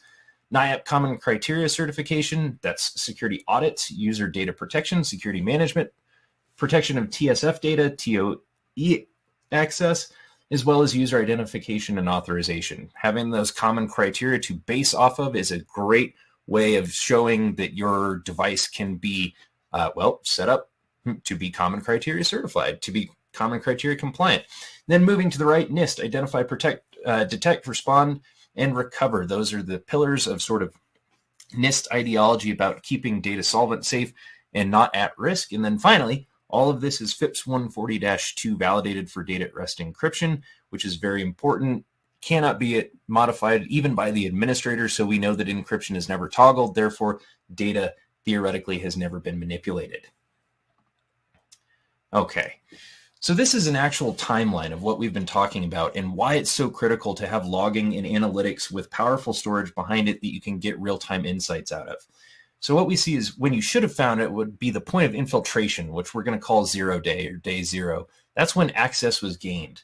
Now, during this dwelling time that I alluded to before, you're going to have an attacker or attackers find critical applications, data, accounts, usernames, files, pieces of credentials, bits of credentials until the credential can actually be assembled into the full password. And this is typically 2 weeks, 50 days, or 200 days, sometimes even a year, depending on how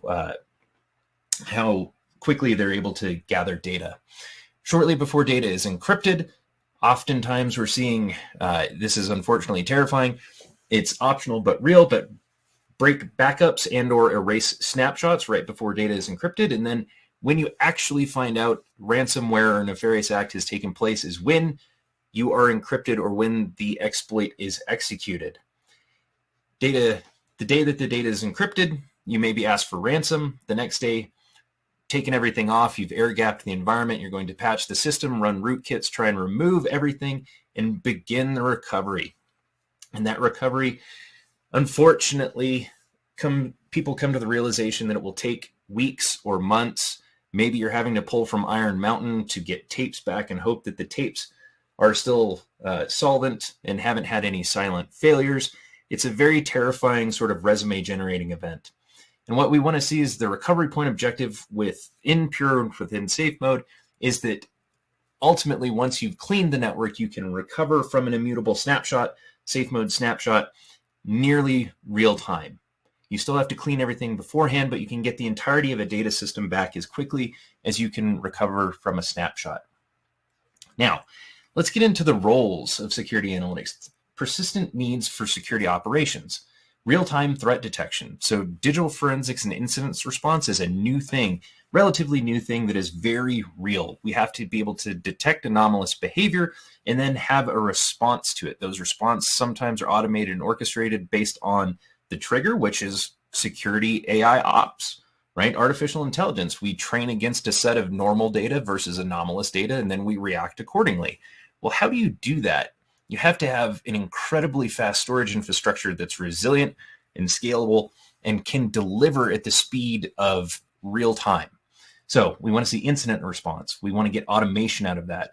We want to reduce alert fatigue by optimizing this to, one, be trained or to take out a lot of those false positives, right? We want it to be meaningful, intelligible, actionable data without hundreds of thousands of alerts, because we know what gets put in var log, lots of things, and I don't want to receive an email every time. And then finally, you want to get threat intelligence. what came out of this and what can I learn from it moving forward?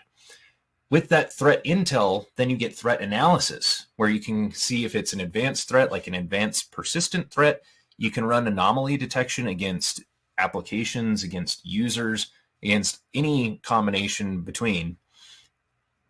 And then finally, advanced analytics. Like I alluded to, that's when you take artificial intelligence and machine learning or base calling algorithms and put it into your data to get user entity behavior analytics to see what's normal for people versus what's normal for applications.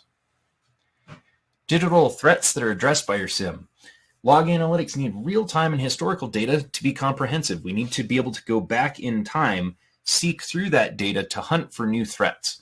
So these are the things that could be addressed, including but not limited to phishing, malware, spear phishing, whaling, the traditional things that we've seen for the last decade plus.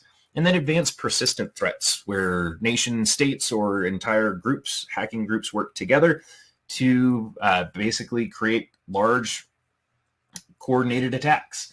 Those could be denial of service at this sort of international government layer that could be as high as espionage.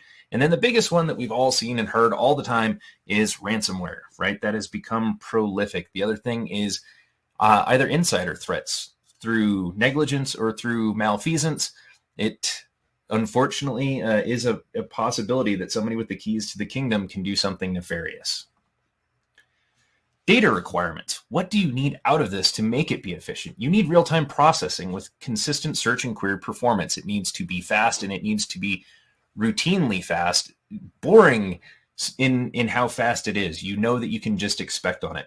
You need to have the ability to ingest data rapidly from a number of sensors. What does that mean? Depends on how big your environment is, but it's not unheard of anymore to have Splunk environments or Elk environments that are ingesting upwards of 20 terabytes a day in some of these places. And how do you get that much data in that quickly and then store it in perpetuity with some of the memorandums saying that you have to keep it for 30 months?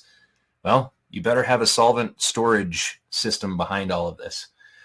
Historical context. You need to be able to scale the data collection into, let's call it 30 months at this point, because that's ultimately what the government is mandating, is that we need 30 months of historical data to go back and be able to search real time and get insights from it. You need to have non-disruptive operations when you do this, meaning that the hardware platform needs to be completely, well, can't say completely because nothing ever is, but it's not infallible, but it's really, really good and like 6 nines of availability good, like Pure is. And then you want to get into management simplicity, effective capacity planning, easy to install and operate, and adapting to the data change through telemetry that we get from the devices to keep it really simple for users. You don't want this to be so esoteric or arcane that you have to rely on professional services or a fleet of SMEs that are the only ones that can keep this data environment up and running. All right, data challenges. SIEM is all about the data. DFIR is all about the data. Analytics is all about the data and the data that goes in and how good it is and how quickly you can learn and train from it. So in order to send real-time alerts, data ingestion needs to be instant. We're talking at a second here, right? We can't discern them, but we don't even want the machine to be able to do it. Just write it as quickly as they come in. When SIEM goes down, alerting on adversary activity stops. SIEMs can't go down anymore. People rely on them heavily in certain industries to be up. Quite frankly, there are things in gaming and in healthcare where if SIEM or cameras go offline, they halt all operations until they are completely resolved. And that's troubling to think about if it's healthcare, and annoying. It's an inconvenience if you're talking about a casino. Data cannot be in silos. All data has to be in one global pool that's searchable by everything, by anybody and everybody who has rights to it. And that means that it has to be able to scale. And security teams want to search across data stores for investigations and threat hunting that they may not have thought of. They want to be able to run the permutational combinatorics from things that have happened in the past or things that have happened to other people, and then use that for their Sec AI ops to train for the future. And options to store data need to be the best for the budget. So now that there's been the inflection point where NAND has come down and you can have the economics of disk with the performance of flash, we're moving much much faster into the future. Okay. Median amount of data stored and ingested by a SIEM each day. This is a little bit of an older study, but it's very interesting. You'll notice that the median there is 1 to 2.5 terabytes. Data ingestion by size of organization, you can see 1.5 to 2 terabytes once again. And this is a little over 2 years old at this point, but it was really interesting to see that this is only going to go up. And I can tell you, just anecdotally, that the median number now is more in the 5 to 9.9 terabytes 2 years later, and that is having to be stored for upwards of 30 months, depending on if you're part of a public sector or the government, or if you're part of the healthcare environment, for instance. And that is a huge amount of data. We're talking petabytes in a namespace, petabytes in a system that needs to be quickly searched and referenced. The top challenges revolve around data ingestion and performance. We've heard this from dozens, if not hundreds, of large environments that ingesting all data would be too expensive. So I have to pick and choose what is most important to me and hope that I made the right choice. But what we've seen is that change, that now that CISOs and other folks can be held personally culpable, they're finding ways to ingest all of the data. The data is ingested, but then it's not necessarily searchable. So they have it, but it's not a solvent solution. So you have to build a better solution where all of the data can be brought in, it is searchable, and the economics are there. And that's what Pure Storage is helping get done. So powering analytics for security insights. The power for real-time processing is on Pure. Rapid data ingest, simplified architecture, those are things we've done for 10 plus years now. Scale simply and efficiently, multiple petabytes of high performance storage behind the scenes, easily added non-disruptively. It allows you to collect all that modern data so that you don't have to pick and choose and you don't miss something by default. And it allows us to have optimized operations. Because the software is co-engineered to work with the hardware, it means that the software controls all aspects of the hardware without a flash translation layer, an ASIC, or an FPGA. So you get more out of the hardware that you buy. It is highly available, non-disruptive, and it's evergreen. Evergreen is our business model that allows you to basically refresh the hardware every 3 years as you move forward, and you refresh your maintenance. You'll get new CPUs, new DRAM, new cache, rebuilding the car as it's driving down the highway with a new engine that is better, faster, and bigger. Ransomware attack mitigation, this is sort of our summation of what we would like to see, the combination of what makes Pure Storage unique. Before the attack, we are simple to implement and operate. We also do a lot of logging that you can dump directly into SIEM with an application that's available on Splunk Base or Pure, free of charge. And then during the attack, immutable plus resilient, safe mode plus snapshots, safe mode snapshots, which are immutable even from the administrators, very unique. And then after the attack, we want to have unmatched speed for the recovery and restore. So safe mode snapshot restoration is near instantaneous. If you have to pull this back from a backup, FlashBlade can restore to the tune of 270 plus terabytes an hour, depending on your network, which is a non-trivial data set.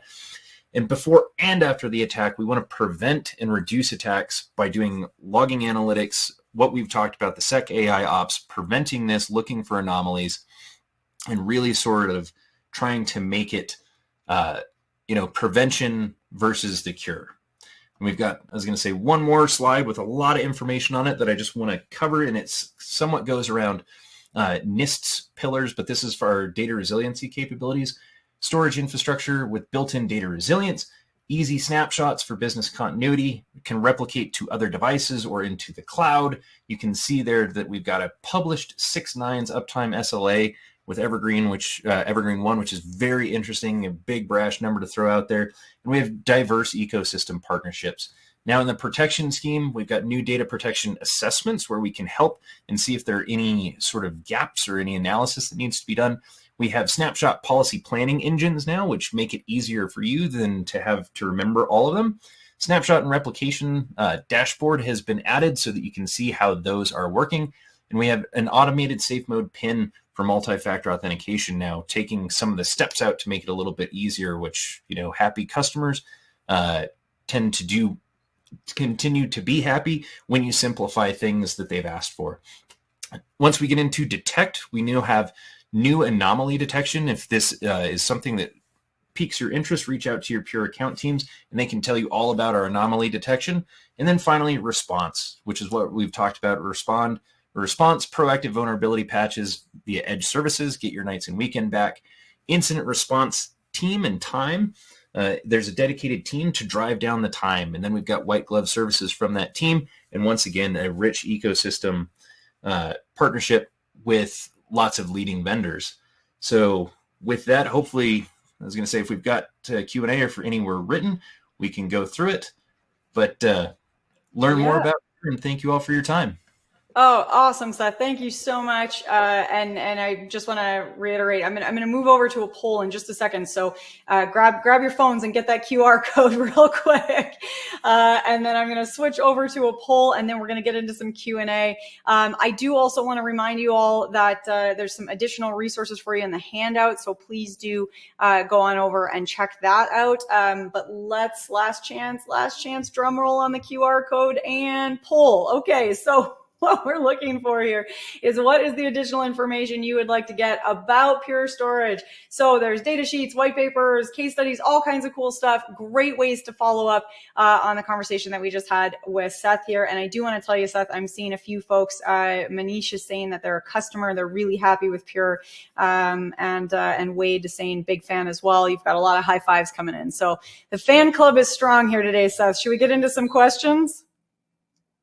Yeah, let's do it. Okay.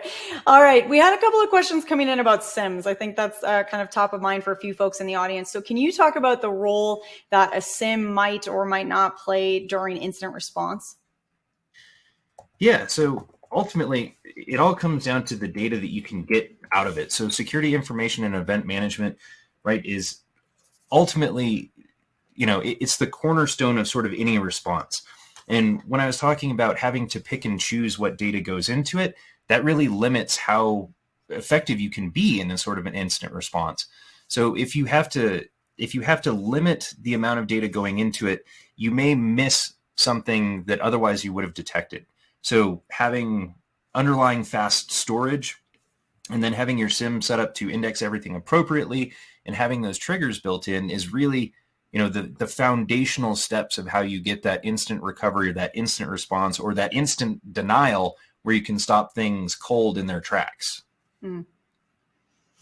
All right, perfect. Well, boy, we're getting really close to the end of time here, so I think I'm going to have to leave it there, as much as I'd love to keep going, because we have a lot of questions. Seth, I'll ask if you and your team are free. We've got live chat rolling, so you can get back to some of the questions, but we will also make sure that all the questions that have been asked are sent to you, so you can follow up. Before you leave us, though, Seth, if somebody out there wants to get started, wants to jump in with Pure Storage right away, what do you recommend is that first step? I would say get on our website, look to see what you're interested in. We have lots of contact us options there based on what piques your interest. And then if you already are an existing customer, reach out to your account teams and say that you'd like to get an update after Accelerate, which is a little bit earlier this summer, our big show, to see what's new. But hit the website, hit the socials, see what piques your interest, and hit the contact us button. I love that. All right, Seth. Well, again, lots of high fives still rolling in, and I want to thank you for such a great presentation. It's been so much fun chatting with you today. Thank you very much. Have a good. And for all of you out there that are clicking on that poll, thank you. We've got a lot of great answers coming in. I will remind you again to head over to that handouts tab. Be sure that you've got the handout loaded from Pure Storage. It's the IDC Spotlight on how to improve enterprise SIEM operations with the right storage. So as I said, there was a lot of questions coming in about SIEM. This is a great way to get some more information about it. So click on that handout. Be sure you've got that. While you're doing that, I think we should probably give away another prize. What do you think, y'all? Let's do a $300 Amazon gift card. This does need to be someone who is here live and present with us at the MegaCast. And our next winner of a $300 Amazon gift card is John Jennings of Illinois. John Jennings of Illinois. I love a good alliterative name. You sound like a superhero, John. John Jennings has won a $300 Amazon gift card, and we will follow up with you after we wrap. Now, don't forget, still more chances to win coming up, plus that best question gift card from each session. So keep those questions coming in. Oh, Bonnie Keener, I love it. Bonnie says, checking out the website already. Awesome. That's what we like to see. All right. Well, we are going to keep things rolling here. So last chance to click on the poll. All righty. Up next, I am so excited to introduce you all to another awesome expert presenter. This is going to be a fun one because we've got the Tanium crew here with us. We are going to be chatting with Mike Fiorina, Field CTO, Strategic Partnerships at Tanium. Mike, thank you so much for being here with us today. I know you have a really interesting presentation lined up for us. We want to make sure we have some time to get into questions with the audience at the end. So, Mike, I'm going to step back. I'm going to hand things right on over to you. Thank you so much. All right. Now if I could just advance the slides here.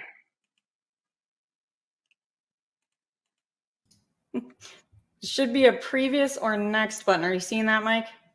Yep, I'm trying to click the next button and nothing's happening. Oh, not working. How about, you know what? I'll do it. There we go. And if it doesn't, you know what, Mike, if you just want to keep saying next, I'll just advance away. I will do that. All right, thanks. So hello, everybody. My name is Mike Fiorina, and as mentioned, I function as the field CTO for one of our strategic partnerships here at Tanium. And I've been with the company for a little over 3 years. And prior to that, spent a number of years in professional services. And before that, I worked for Microsoft for over 11 years. My career has taken a number of turns in terms of the technology focus that I've been working within, but I landed in the cybersecurity arena about 5 years ago and have been there ever since.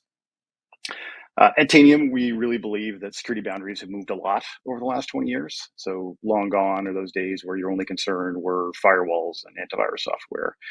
Instead, all the cybersecurity practitioners have to look a lot more closely at everything else in their technology portfolio. So other potential borders like identities and cloud technologies, and really the endpoint itself can be thought of as a pretty significant border. Most security incidents today involve endpoint compromises, and our primary goal as a company is to help customers effectively get their arms around endpoint management and security. And just to level set, an endpoint in our terminology is any operating system instance that's in your estate. So this could be Windows, Mac, Linux, different flavors of Unix, clients or servers, mobile devices, containers in the cloud or on premises. Any of those are potential avenues for attack. And so those are really all up for consideration in terms of how you can effectively manage and secure your environment. So what we're seeing with a lot of organizations is that everybody's struggling with endpoint security. Almost every single organization has significant visibility challenges into what they have, where they are, who's using them, and the like. And so just for scale, if you're looking at this number on the left, and if you have an organization with around 10,000 assets, you could potentially be blind to well over 1,000 endpoints in your organization, in your estate. And that's a potentially really huge security risk if those assets are not effectively being protected, managed, scanned, patched, et cetera. And so, additionally, we've got a real significant majority of organizations that have experienced one or more incidents involving assets that were previously unknown to them. So going back to that number on the left, the more unknown assets you have, it's not a big surprise here, the greater there is a risk of a breach. And then lastly, ransomware attacks are just constant, which makes those prior numbers on this slide really completely just untenable. So if you struggle with visibility and security of your endpoints, it's probably a matter of if and not when you'll experience some kind of attack. And I hope nobody here does, but the reality is everybody needs to be prepared for that. And mitigating your risk and really reducing your footprint is pretty critical in this day and age. And really the biggest reason for these challenges is the explosion of endpoints we've seen over the last decade or two. So we have mobile devices and IoT and OT and cloud computing and hybrid work. The list goes on, and the different types of scenarios or the different types of devices and connectivity. And you see it in the consumer space with smart devices like washers and dryers and refrigerators, but it's in the business world as well. So manufacturing floors, healthcare devices, physical security systems, lab equipment, potentially any or all of those things could be network connected devices that are vectors for attack. And so there's really just countless points of entry out there for anybody that's got some nefarious use cases in mind. And with the ubiquitous connectivity and the sheer number of endpoint devices that are out there, a lot of people find it really can be tremendously difficult to secure all of them. But we feel that it doesn't actually have to be that difficult. If you have the right tools at your disposal, then this is something that everybody should be able to get your arms around. So with Tanium's converged endpoint management platform, we are really trying to combine the ability to manage and secure your endpoint estate when real-time visibility control, as well as the ability to affect change at scale for remediation purposes. So the speed and the flexibility of the platform allows all of our customers to get the data that they want when they need it, with really high confidence in the fidelity of that data and the ability to take action in real time whenever it's required, in whatever capacity is necessary. The core tenets of our value proposition revolve around the fact that we can gather data and take action in real time in a way that no one else can on any endpoint, regardless of whatever location we're talking about. And this is physical or virtual devices, mobile devices, potentially even folks that are sitting on an airplane connected to Wi-Fi. It's really immaterial what the connectivity type or the nature of that device is. We have the ability to show you where it is, what it's doing, what the state of that device is, and give you control over it when you need it. And so that's pretty critical and important for all of our customers, and the fact that we are a cloud-delivered, cloud-native capability now. So there's zero infrastructure required in order to take advantage of our capabilities, and we are serving the needs of many massive organizations, anywhere from about 1,000 devices all the way up to over 1 million within the same infrastructure. So it's a pretty comprehensive offering that we have in place. And then I think what we're really trying to lean into, and I think the industry at large is trying to head towards, is really this concept of automation. So everybody's dealing with just vast amounts of information and vast amounts of tasks, and everybody's trying to do more with less. So the ability to really introduce automation in an effective way across every type of technology is going to be pretty critical going forward. And that can be for the purposes of patching systems, updating software, running reports, responding to incidents, threat detections, and the like. And so the ability for us to be part of that equation is really critically important. So that's a significant investment for ours going forward, for self-developed automation, as well as we're looking into all the different potential use cases of AI, along with probably all of the other technology vendors who are speaking today as well. So some pretty incredible stuff that's already in place, but then I think that the future is even more exciting. So this slide provides a much more detailed breakdown of some of the use cases that are available within the Tanium platform. And as you can see, there's really myriad capabilities here, which encompass a ton of operational risk and security features. The core idea here being that Tanium wants to provide customers a platform for you to secure your endpoints. And securing your endpoints involves a lot of different things. That's comprised of the ability to have visibility into all of your assets, the ability to assess and change their configuration when you need to assess their current state for performance or security reasons, to respond to incidents as they arise, and a whole lot more. We're really trying to be entirely comprehensive in order to provide you with all of these different use cases across these different arenas. And one thing I like to say about this is that cybersecurity is a team sport. So we're certainly one team in this regard, but I think all of the security vendors that are out there are trying to, in most cases, work together to provide an integrated experience whenever possible. Because there's simply no one vendor who does it all, and every environment, every customer environment is a lot like Snowflake. It's unique in many ways, and so it's difficult to rely on any single company to help you through your journey. So to that end, I'll call your attention to the lower left and lower right corners of this chart. Tanium ourselves, we consider it to be an endpoint management platform. So something that provides a lot of different capabilities across a lot of different use cases, bridging the gap between operations, risk, and security. But then we recognize that there are some necessary strategic partnerships that we need to foster and manage and curate and develop further for our own benefit and for those of our customers as well. And a couple of the ones that have been really paramount recently in a lot of conversations with customers and a lot of our attention is in Microsoft in the security space and ServiceNow in the CMDB world. So those are really kind of critical areas of investment for us. And so in terms of securing your endpoint estate and securing that layer of borders, then we think that it's pretty critical to be working with other vendors like these two. because we're all, I think everybody's looking at taking stock of their investments in technology right now and looking for opportunities to consolidate their portfolios and really simplify their stacks of capabilities and features and the investments they're making with different vendors. And so Microsoft is one which is pretty much ubiquitous. Almost every customer out there has some form of investment in Microsoft, be it large or small. And we ourselves at Tanium have a pretty significant investment in Microsoft in a number of areas. And so we established this partnership back in the spring of 2022. And we've really been rapidly innovating on new ideas which incorporate the best of what we do in a number of places in the Microsoft Cloud Management Security portfolio. So we here at Tanium, we like to think we do a pretty good job of providing a unified approach to endpoint management in real time. And we can incorporate that data and those capabilities into solutions on the Microsoft side of the house. So think about it from the Sentinel perspective. So Sentinel is Microsoft's cloud-based SIEM, which can consume data from a lot of different places, which is important for any SIEM vendor. But I think the more interesting area of emphasis and investment here is the ability to actually take action using Tanium at an API layer level, using our capabilities from within the Sentinel interface, which I hope to be able to show you in a couple minutes here what that looks like, just to give you a representative sample of some of these investments.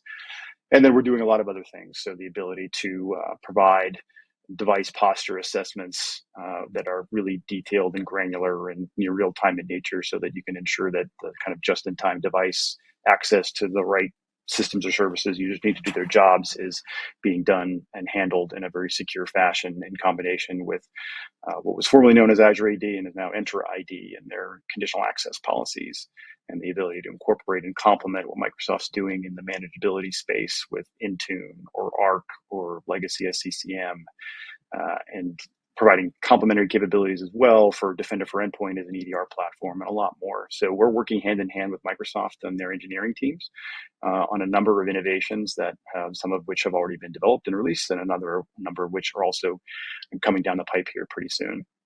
So we're pretty excited about this, and really kind of the overarching theme of this is we want to provide our capabilities, sharing data with Microsoft, providing a native experience for users for threat investigation and remediation, for those zero trust scenarios. And again, harkening back to what I said about automation and orchestration being pretty critical for a lot of customers moving forward.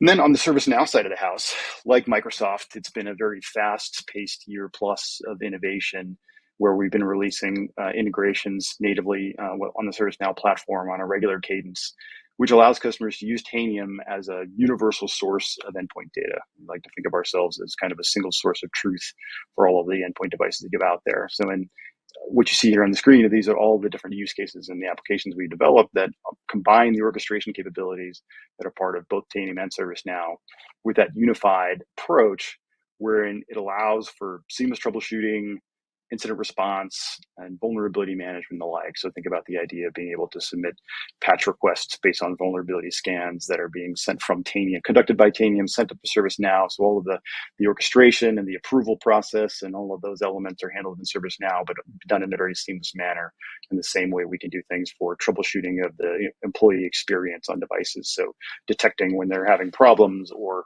responding promptly when they're having any incidents that seem to be impacting their experience and their ability to do their jobs. So this is really pretty exciting, and it's really just getting started. Both of these partnerships, while they're more than a year old, I think in the grand scheme of things, there's a lot more interesting scenarios to come. But this gives you a sense for the investments that we're making and kind of the overall approach that the team has to securing the endpoint and working with strategic partners that are prominent in the marketplace like these. All right, so I'm going to try to step into a demo here, if everything agrees with me. And if it doesn't, I will just talk a little more. Can see. All right.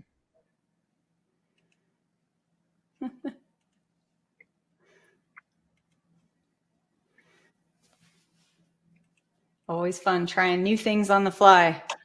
It worked last week when I tried it. Oh, I may have to table this for a later date. So I'll just kind of walk through what I was going to talk about here. And so effectively what I was going to demonstrate was just the overall Tanium platform approach. So we have the ability we have what's called a natural language parser, which allows us, anybody to step up to the console to ask any question of any system in the environment or all systems to say, I just want to get a sense for, maybe I'm looking for the existence of a particular file or a registry key or something along those lines. But then in real time, we're going to retrieve all those insights and information from every device in the environment, regardless of what it is and where it is. We're caching a lot of that information in real time as well. So it gives you the ability to really flexibly gather any piece of information. We've got a very robust reporting interface as well for folks that like to see pretty charts and graphs. And we've really wrapped up a lot of that foundational capability of our platform that will allow us to gather that information and then act on it as well. So think about it in the scenario of, say, the print nightmare vulnerability of last year. It's very simple with Tanium to say, I want to get a list of all the servers that are running on every system in my environment. It could be hundreds of thousands of systems, and identify, okay, some subset of those systems is running Printspooler, which has a vulnerability in it that has not been patched yet. I can stop that service within a few seconds, regardless of how many devices we're talking about. And then I can have a recurring action that will say, hey, any device that's offline that comes back online, I can go ahead and stop that service as soon as we see it. Or maybe there's something more nefarious going on. I want to quarantine 100 or 1,000 devices, or kill processes when I see them. Run patch scans, vulnerability scans. It's a really comprehensive ability to control what's going on the endpoint and respond to 0 days and to increase your cybersecurity hygiene and the like. And then kind of going back to the Microsoft scenario. So with Sentinel, so if you have a SOC analyst that's working in Sentinel, they're dealing with a really vast amount of information, probably alerts that are being generated by a lot of different technologies in your environment. And the ability to kind of figure out, what am I going to prioritize? How am I going to respond to this?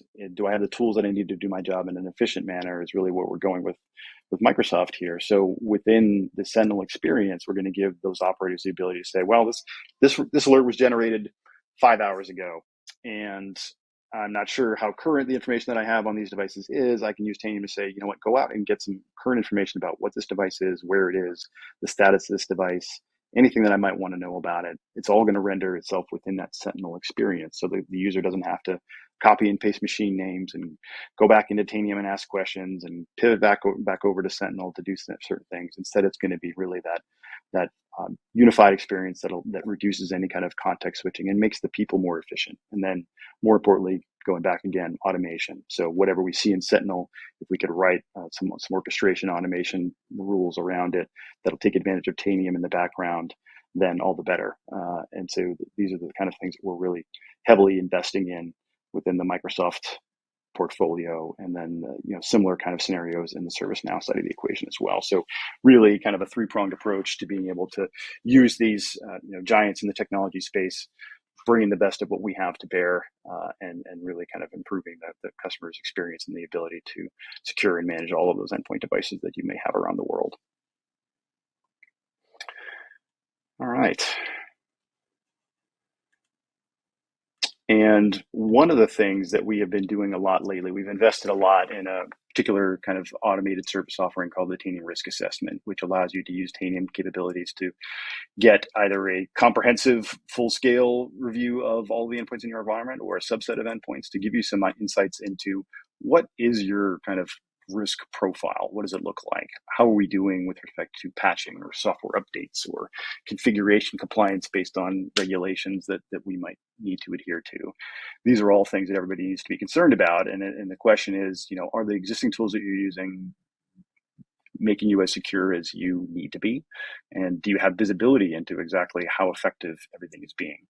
And so Tanium, we provide you a really quick and easy way to gather those insights and give you a really, really nice report that'll show you, hey, this is all the stuff that we found in your environment. Put a spotlight on things that potentially could be improved. Also show you where you're doing really well. And so this is something that's very easy to consume and very easy to run at no cost to you. So something that you can take a look at on our website. And I think it's part of our handouts as well to take you there to show you what that's all about.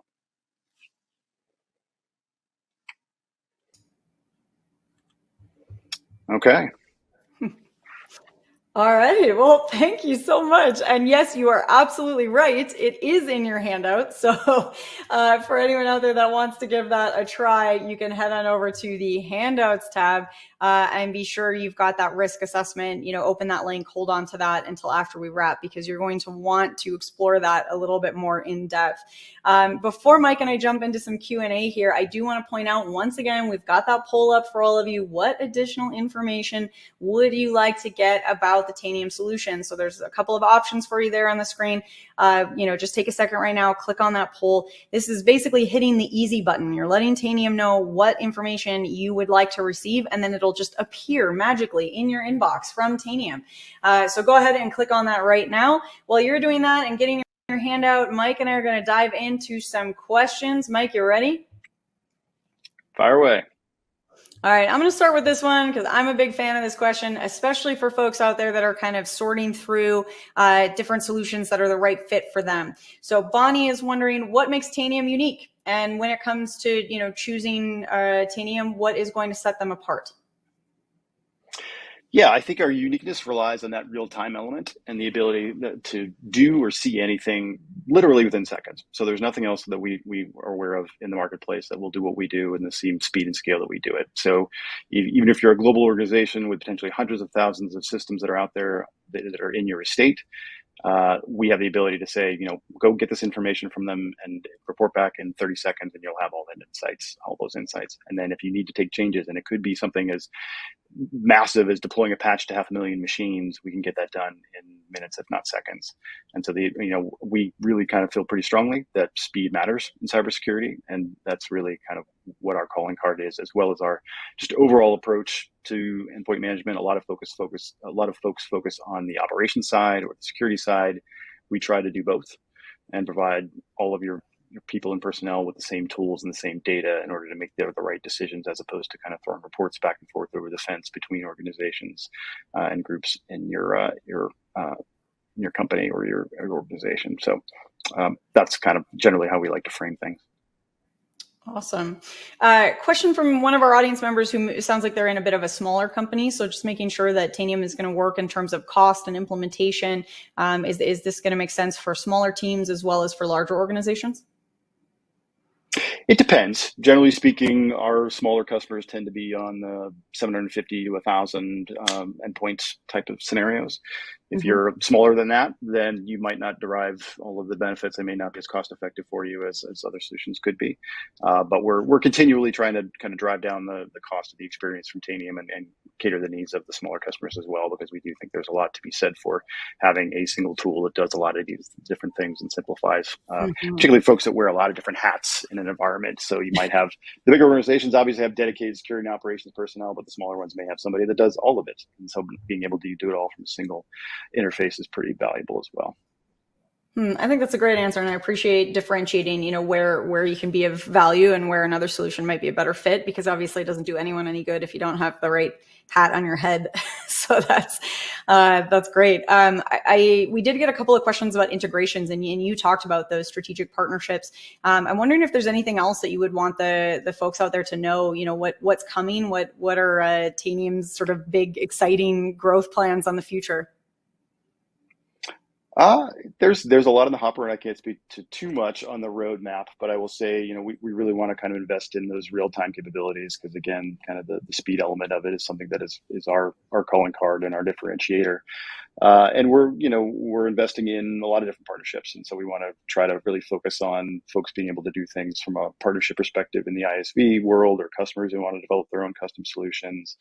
And we're really heavily investing in the digital employee experience right now. So we think that's something that's been kind of ignored for a while, is that, everybody worries about their customers and about their servers and services and those sorts of things, which, for valid reasons, but the end users within the customer base have not necessarily gotten the attention that they might need and deserve. So the ability to shine a bright light on how their everyday computing experience is faring, and the ability to help them, without any kind of interruptions in their day, and just making sure that their systems are performing as flawlessly as possible, their experience in accessing applications, or whatever it is that they might need to do in order to do their jobs, is done in a very seamless, easy way, is an area that we're really significantly investing in going forward.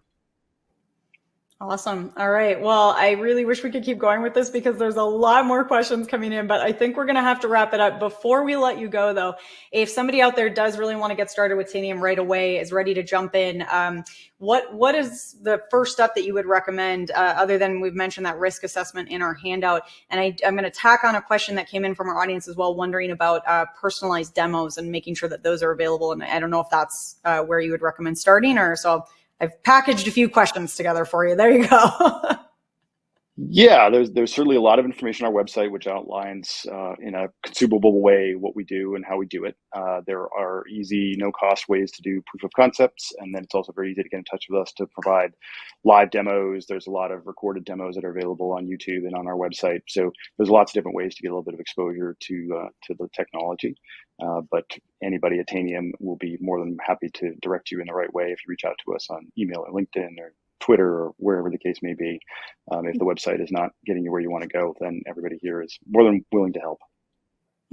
Perfect. You were able to give a succinct answer to about 3 questions at once. I love that. Thank you so much, Mike, for being here with us today. It's been a lot of fun chatting with you. Thank you so much. All right. And to everyone out there who clicked on the poll, keep that up. That is a great way to make sure you get the follow-ups that you are looking for. I love seeing the high fives and the thank yous and the comments back about the presentation and the Q&A. Thank you all so much for being so engaged and active in our day today. That really does make things more fun for all of us back here behind the scenes and keeping things rolling. So speaking of our exciting speakers, we're going to move things along in just a second here, but I am going to give away a quick prize. We're going to do a $300 Amazon gift card. Now, a reminder that you need to be here live and present at the MegaCast in order to win. I feel like you guys can all say that along with me at home. Our next winner of a $300 Amazon gift card is Doug Mounts of Washington. Doug Mounts of Washington, congratulations. Now, we will get in touch with you about claiming your prize once we've wrapped. And stay tuned because there's lots more chances to win. Plus, we have that best question gift card coming at you from each session. And boy, the competition is fierce today. You folks are alive, alert, enthusiastic, and I love it.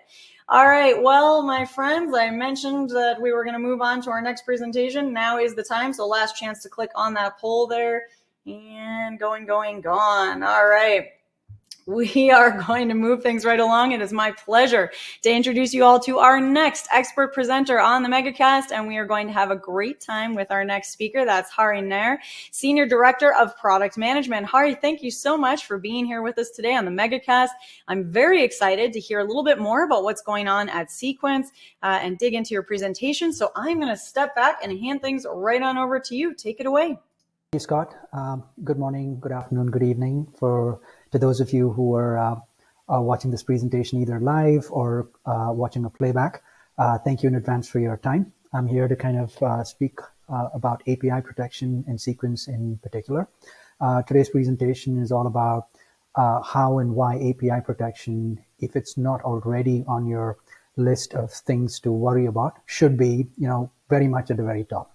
Right. So let me start there by talking about, where we are from a market standpoint. It is an API economy.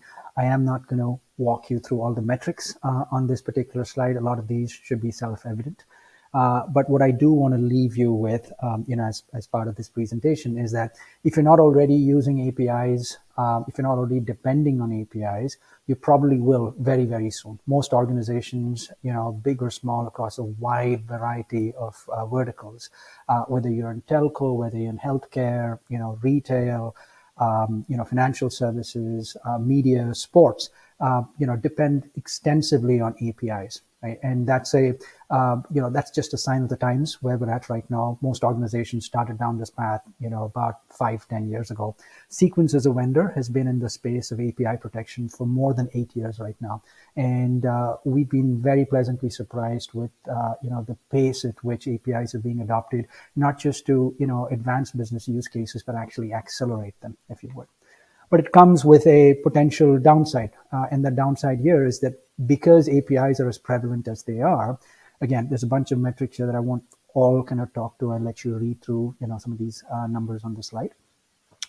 they're a very attractive attack vector for malicious entities. In fact, Gartner back a couple of years ago predicted that 2022 would be the year where APIs were the number one threat or potentially attack vector across all of the different things that you need to worry about. And that was 2022. The rate at which we're seeing these attacks, the rate at which we're seeing APIs getting proliferated, means these are just exponential growth metrics as we go into 23, 24, and then 25.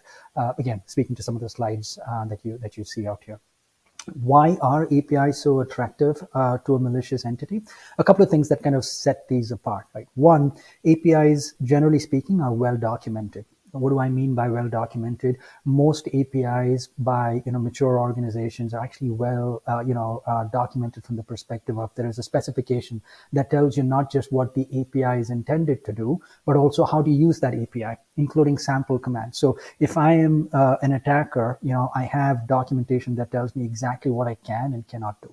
And that gives me a great starting point, a launch pad, if you would, from which I can start to kind of come in and say, okay, now that I know what the API is intended to do, how I'm supposed to invoke the API, let me try to kind of get mischievous with this, right? So well documented, relatively stateless, as in APIs by definition are meant to be atomic in nature. There are newer trends, things like GraphQL, where you try to abstract API queries one on top of another, so it makes it simpler for a consumer to kind of get to the data that they need.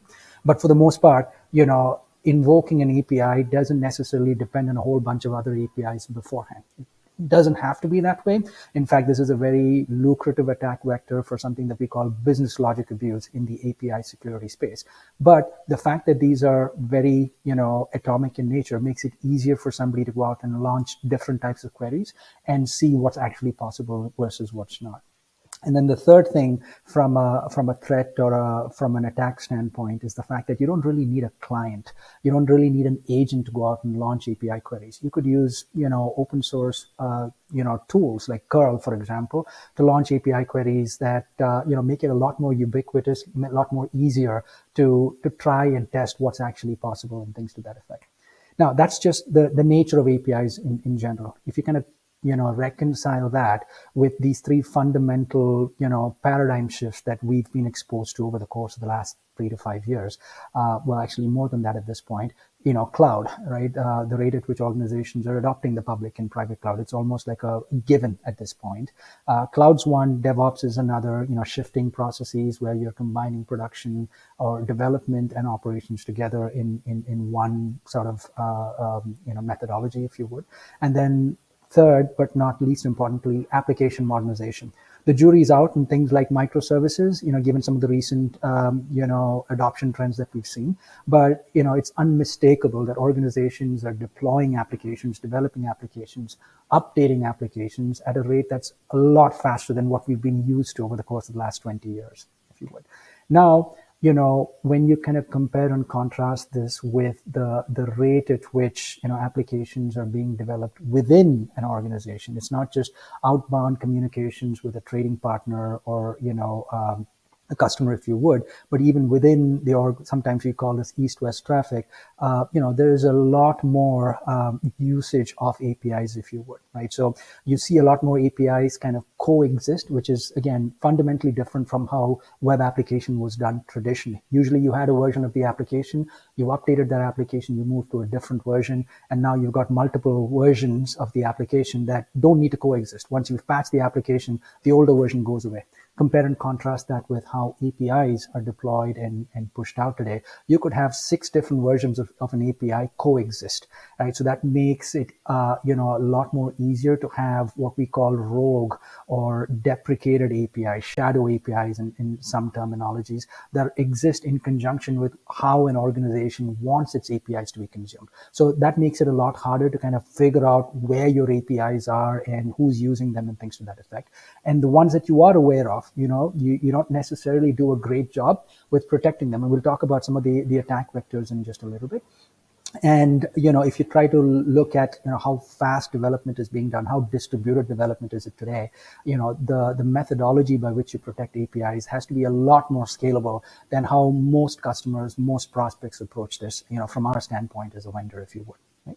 So cloud DevOps and application modernization, accelerating the rate at which APIs are being deployed, but also being abused, if you would.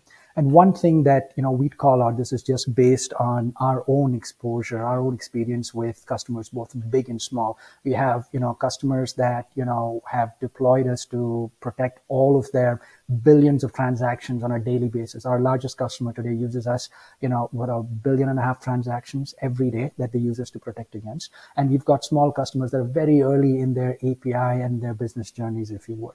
But one thing that I'd kind of call out in the context of this slide that you see here is that, unlike traditional attack vectors, APIs and how you abuse APIs are being, is a different paradigm, if you would. So what you see here is 3 different attack vectors that are being combined. Think of this as a blueprint that makes it very attractive to enterprising, resourceful, attackers out there, where they don't just leverage one threat vector, they actually use that to kind of, pivot, right? So in this particular case, the blueprint that we've seen adopted most often in terms of malicious traffic based on our own interactions with our customers, if you would, is one where they start with, yep, there is documentation for an API. In this case, they kind of extract that documentation by looking at, the site in itself, by looking at mobile applications, if you would, and then go from there.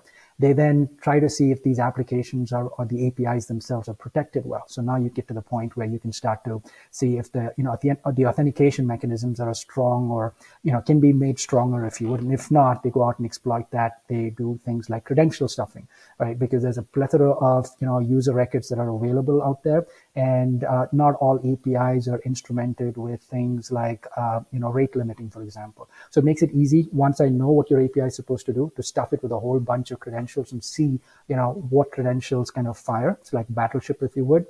And then once I've got in, kind of take a look at the data that's being exposed and then say, okay, here is something sensitive. It could be a social security number. It could be a username, password, a credit card information, driver's license, etc. But this is typically the blueprint that we see most widely adopted by malicious entities out there. And it just kind of calls out, how resourceful attackers are, right? Now that cloud is something that's more and more accessible to both legitimate and malicious entities, people are not shy about using that horsepower to go out and launch sophisticated attacks, very sophisticated attacks. And we'll talk about why this is important in just a little bit. But that's kind of the lay of the land, so to speak, from a market standpoint, right? Now, let's compare and contrast this with what are we hearing as a vendor. This is the sequence perspective. Again, in speaking to customers, both big and small, we have a footprint that extends across the world, all the way from North America, which is where we're based, to Australia, to Asia, to Europe, to Africa, if you would. And by and large, if we were to kind of rationalize, reconcile what we're hearing, we would abstract it into these 3 questions, right? CISOs, InfoSec practitioners, CIOs, typically come up to us with 3 main pain points, right? 1, what is my API footprint? How many APIs do I have? Where are they hosted? Are these all in authorized environments or not? 2, yes, now I know where my APIs are. Which of my APIs are actually being used? And are they being used in, recommended by design methodologies? Or am I actually leaking data? That's kind of, question 2. What's the risk exposure, if you would? And 3, in addition to what's being used, they're now concerned about, am I being abused? Right? Are there attacks happening right now? Where are these attacks coming from? Why are my existing, network perimeter methodologies, my WAFs, my gateways not adequately, strong enough to prevent these attacks? So those are the top 3 questions, I would say, that we get from our security leaders, our champions, if you would. And, our approach to this is to look at it from the perspective of what is a holistic unified API protection program, right? So 3 key components, if you would: discovery, which is what's out there, where is it hosted, what is, documented, recommended APIs versus what's stuff that shouldn't have gone out, should have been deprecated a while back in, classification, if you would, and the ability to kind of monitor and change these. New APIs get published multiple times a day in some cases. So you could still have version 3 while version 6 is out there, right? Maybe the recommended version is version 5, but you need to make sure version 6 is not exposed to enterprising attackers, and you need to make sure that version 3 gets deprecated as soon as possible. This is, again, one of those unique things where you could have multiple versions of an API coexist, and you need to be able to address all of those things. So discovery is a key component which kind of captures all of this information for you, alerts you for changes in your API footprint, and really kind of looks at it from the attack surface perspective. The next piece is compliance. Where do I have, risks? What's my posture management looks like, right? And from a preparation standpoint, before I end up having to react to issues, can I be proactive? And that's where testing comes into place. You need to be in a position where, to use or borrow a phrase from the Army, you train like you fight. How you build your applications should account for how these applications are being used in production environments. So compliance is a big piece to this puzzle. And the third is protection. So you've been good with respect to, risk and posture management, but still there are things that slip through the cracks. How do you detect attacks? How do you mitigate these attacks? How do you prevent things like theft and fraud? All of these are critical components, if you would. And to kind of lay this on top of how, Sequence has built out its platform, three key components. Again, you'll see discovery, compliance, and protection on the top, but three products, that deal with different parts of the puzzle, right? There's API Spider that helps you discover your attack surface from the outside in, zero knowledge, predictive crawling, where all it takes you is maybe a couple of minutes to get going and figure out what your API footprint is. But that's just the outside in view. You can also go inside out to kind of figure out what your runtime inventory is. These are things that Sequence does very, very well today. That's from a compliance standpoint where you're looking for sensitive data exposure. Things like, as I mentioned earlier, credit cards, driver's licenses, social security numbers, and things to that effect. But also things like, am I compliant with standards bodies out there? So for API specifically, there's the OWASP API top 10 risks that, most organizations are concerned or, worried about not being susceptible to. So that's something that we can help with. And then from a protection standpoint, we can not only detect attacks, and there's a, as you can see on this slide, there's a heavy dependency on machine learning and artificial intelligence that we've already built into the platform. We've been leveraging for like 5-6 years at this point, but there's also the ability to natively mitigate these attacks. Right. And that is, not having to depend on a third party system to go out and block an attacker because, by the time you've actually detected an attacker, they've probably morphed. They've switched, their IP addresses. Just for the month of July alone, as a data point, we noticed attacks from 5.25 million unique IP addresses. Like that's the rate at which, attackers go out and kind of shift from one, threat vector to another, if you would. So all of these are things that we can help with. There's a ton of integrations that we built into from the standpoint of your existing infrastructure, your load balancers, your API gateways, your CDNs, your web application firewalls, etc., but also into downstream remediation workflows, your SIEMs, your SOAR platforms, and things like that. So all of these are things that Sequence does really, really well, which makes it easy for us to kind of slipstream into whatever methodologies you use today to protect your API footprint or your web application footprint, if you would. Specific use cases in the interest of time, I'm not going to, go into this in too much detail, but I'll kind of call out some of the things that most customers, most prospects come to Sequence with, ask us to help them. Number one is API inventory. Visibility, they say, is part of the problem or, the beginning of the problem. I can only protect what I'm aware of. So most organizations come and look at it from the standpoint of, if I had an inventory of APIs, that would be great, right? And again, given how dynamic this, the API landscape is, it's not just enough for us to kind of catalog what's out there, but to kind of keep that constantly updated, let you know what's new, what's changed, right? Where do you have risks and things like that, which is the second bucket out here. And then the question becomes one of, okay, now that I've categorized and classified my risky APIs, right? How do I protect these APIs? How do I prevent access? How do I detect something is coming in? How do I mitigate things like a DDoS attack? Right? We've got financial customers who are looking at it not just as a bot scenario, right? Because bots can be applicable to both web applications as well as, REST applications, if you would, but also things like payment fraud, which is a very, specific niche. But the idea is that, I have to feed into the detection and the mitigation algorithm, third-party streams of data that allow us to say, okay, yeah, that's probably not a legitimate user, right? You're not necessarily socially or you're not necessarily attacking a user as much as, leveraging them to exploit to get to where you need to be, which is, how do I convince this user that I am legitimate and leak data out and things like that. So things like payment fraud are a very big use case that Sequence really, really helps with. And then from a testing standpoint, as I mentioned earlier, it's, to kind of understand, okay, what are my APIs? Where are my APIs? What do they look like? What are they designed to do?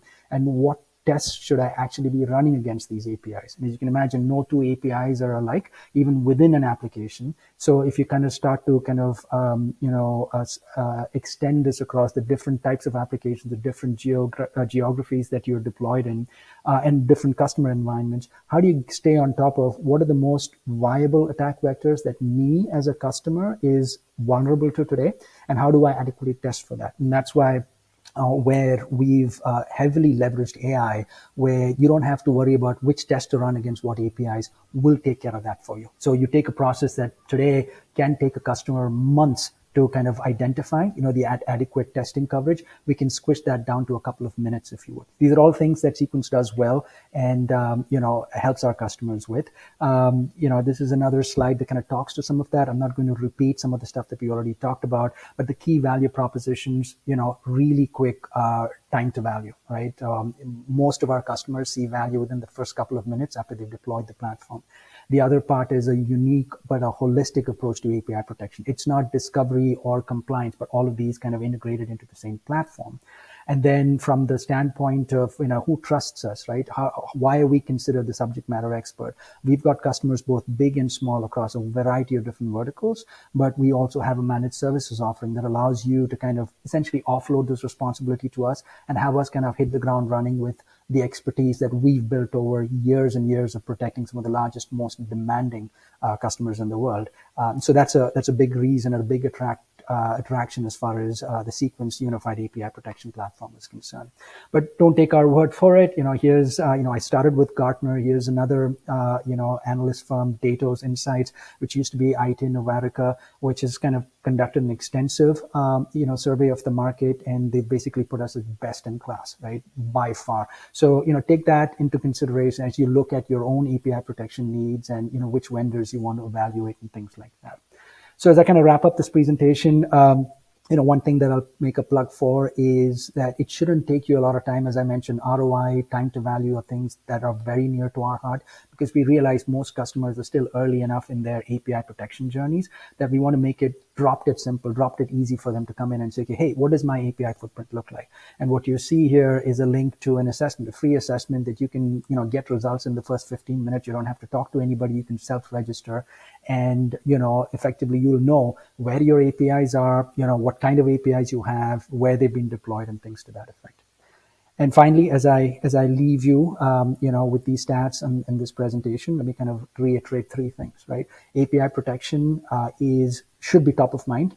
If it isn't already, you should really take a deep look at it.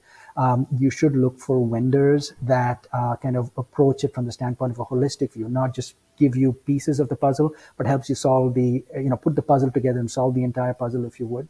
And third, feel free to kind of look at Sequence. You can come in, register yourself, and see what the API footprint looks like, what your API footprint looks like, and help build the case for a holistic API protection program.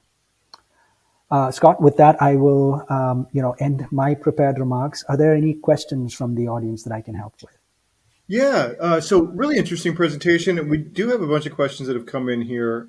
The first one, they're asking, many API gateway solutions or WAFs talk about API protection. Wouldn't a well-configured WAF be sufficient to protect against API threat vectors? Oh, well, I'm glad you asked that question. Let's see if I had another slide. Yeah, maybe this one is it. Let me kind of unhide it. In the interest of time, I didn't have time to kind of go into it in more detail, but let me kind of blow this up. In terms of, the maturity model for, what we consider best of breed or best in class API protection. So what you will see here is how the industry is evolved. As you rightfully pointed out, many customers already have a WAF today because, hey, they started with web applications and they already used web application firewalls very effectively for that paradigm. But what we've seen very quickly, over the course of the last couple of years is that customers have seen, well, that's inadequate because firewalls react to inbound traffic. They go ahead and block things based on IP addresses and things to that effect. And, effectively you use rules to kind of prevent attacks and prevent bad guys from getting in the door, if you would. The rate at which APIs are being spun up, the rate at which APIs are being consumed and used and abused, makes that, somewhat adequate to get maybe your first 60, 70% of attack traffic mitigated. But the truly enterprising attackers, the truly resourceful attackers out there have already figured out that WAFs, are more of a reactive posture. You need something a little more proactive. And that's where, they started, organizations started with WAF and then said, no, bots, because bots can be both good and bad, can go through WAFs, they can go through things like, IP-based rules and things like that. And so you need a better way to kind of detect bots and potentially differentiate between a legitimate or a good bot versus a malicious bot, if you would. So bot detection kind of, came on the radar probably around 6-7 years ago. Sequence actually was born in that space. And then we realized very quickly, well, that's only one side of the equation. You need to be both reactive and proactive. That's where, gateways came in. You talked about API management, where the idea was, okay, as I spin new APIs out, I need a control plane, I need a management plane. But each of these are, things that were designed with a different purpose in mind, right? How do I keep the, known bad guys out? How do I differentiate between a good bot and a bad bot? But ultimately, it came down to, okay, what does API protection or API security mean? Which is, how do I holistically deal with this where I'm kind of, constantly getting a footprint of all of my APIs. A WAF will not tell you that, right? You need a program or a platform that is specifically designed for that purpose. And that's where we think, we have something that is a lot more comprehensive that will sit in conjunction. We're not intending to replace a WAF or a bot detection. In fact, most of our customers actually have us put in line behind a WAF or behind an API gateway because they use that as the first line of defense. What gets through is then what we filter out. And, there's enough evidence in terms of data points. Again, I used a number earlier in terms of 5.25 million unique IP addresses. If I translate that into attacks, there were 3.5 billion attacks that Sequence alone helped prevent, and most of these were in environments where you had an API gateway or a WAF in front of us, but attackers still managed to figure a way out or way through those systems before, we were deployed as the last line of defense, if you would. Great question. Super. Yeah, I'm glad you had that slide handy too. That really, that really brought it home nicely. Probably have time for another question here. Here's one. They're asking, while vendor consolidation is a tangible benefit to many organizations, from a technical standpoint, are there advantages to consolidating on a single platform as opposed to deploying multiple point solutions?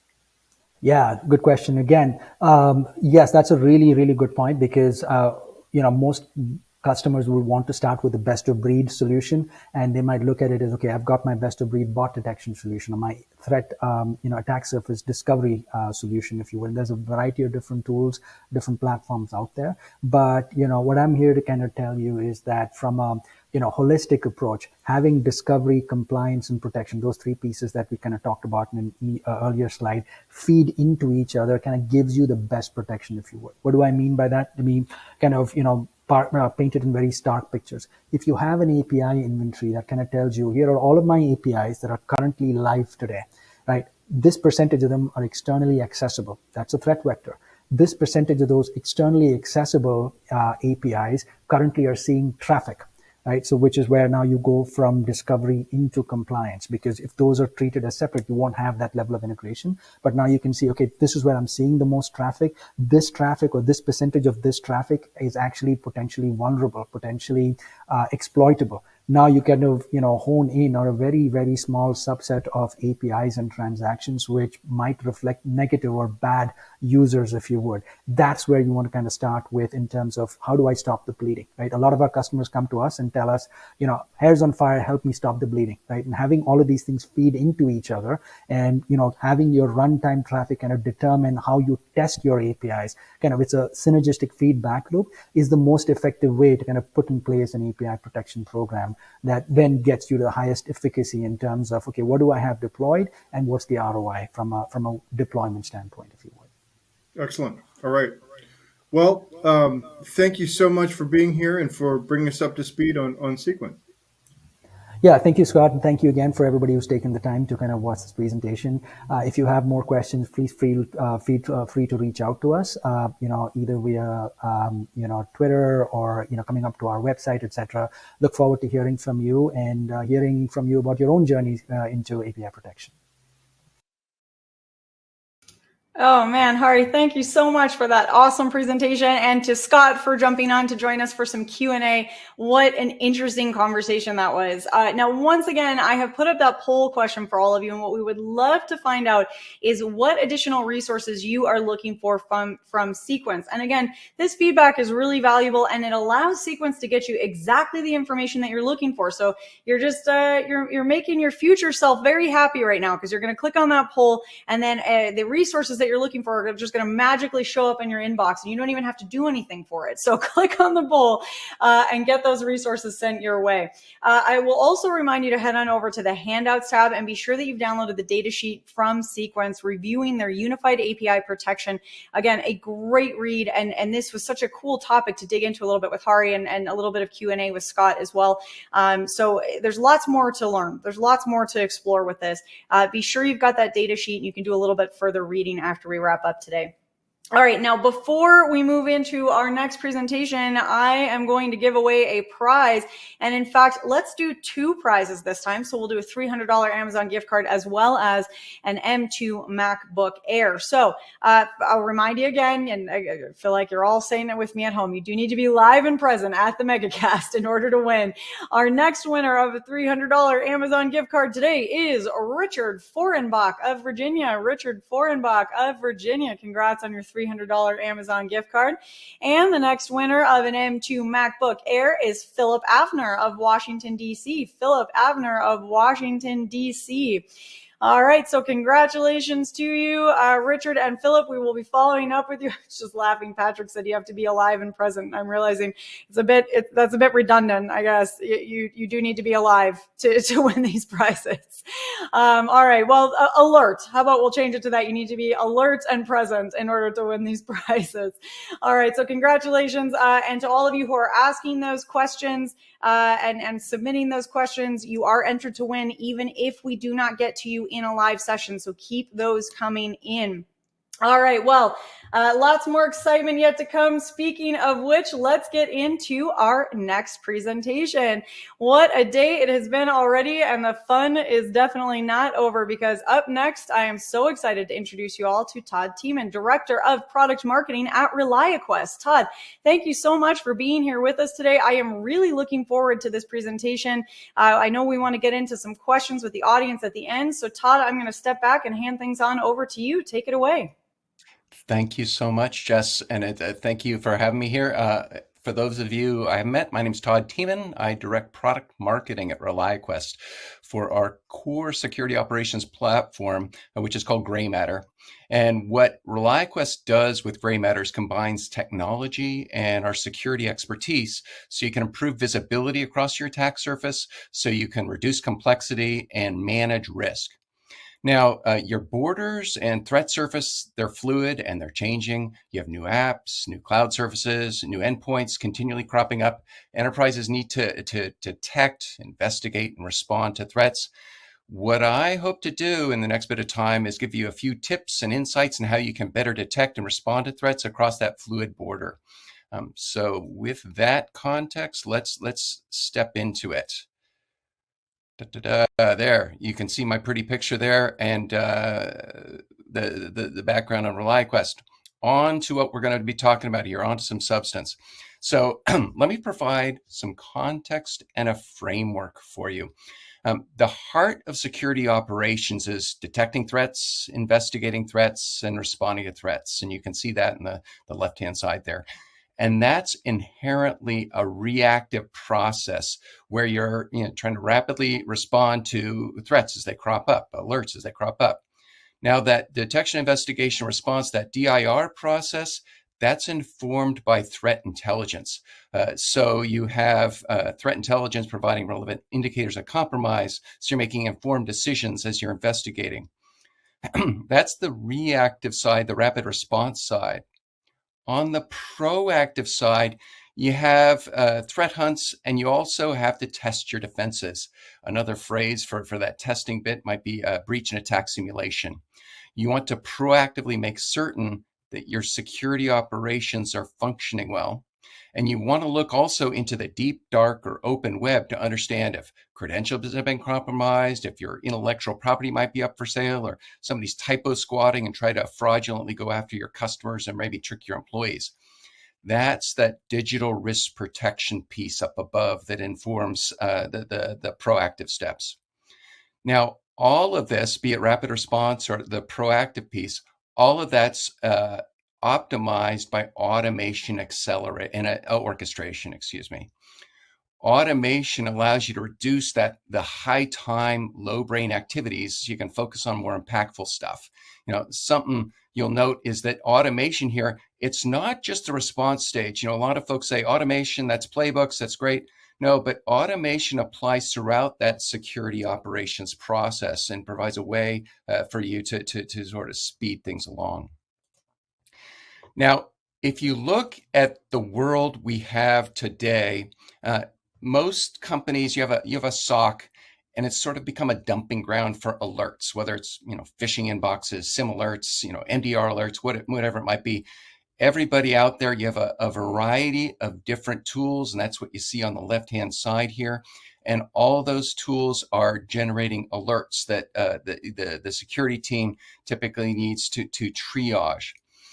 What that means is you get inundated with manual tasks where you're having to triage those alerts. You're swiveling between technologies, and that gets to be overwhelming.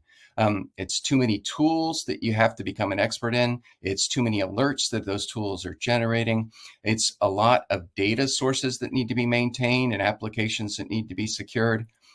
That detection, investigation, response process is typically fragmented. You might have something for on-premise, you might have something for your endpoint detection response, you might have something for cloud. It's typically fragmented in a lot of security shops. And that's overall, it's not scalable. So what you find is your mean time to resolve incidents is high. You find a lot of morale issues where teams are getting burned out and the churn is high. If you look at how the different elements of this, what you have is there's a big element of you need rapid response to the problems you're running into today. And that's, the detection, investigation, response. And absolutely, you need to respond to threats that crop up. But there's also a proactive element to this that might come in hunting or breach and attack simulation, or the what you could call testing, that you need to focus in on to get ahead of the threats.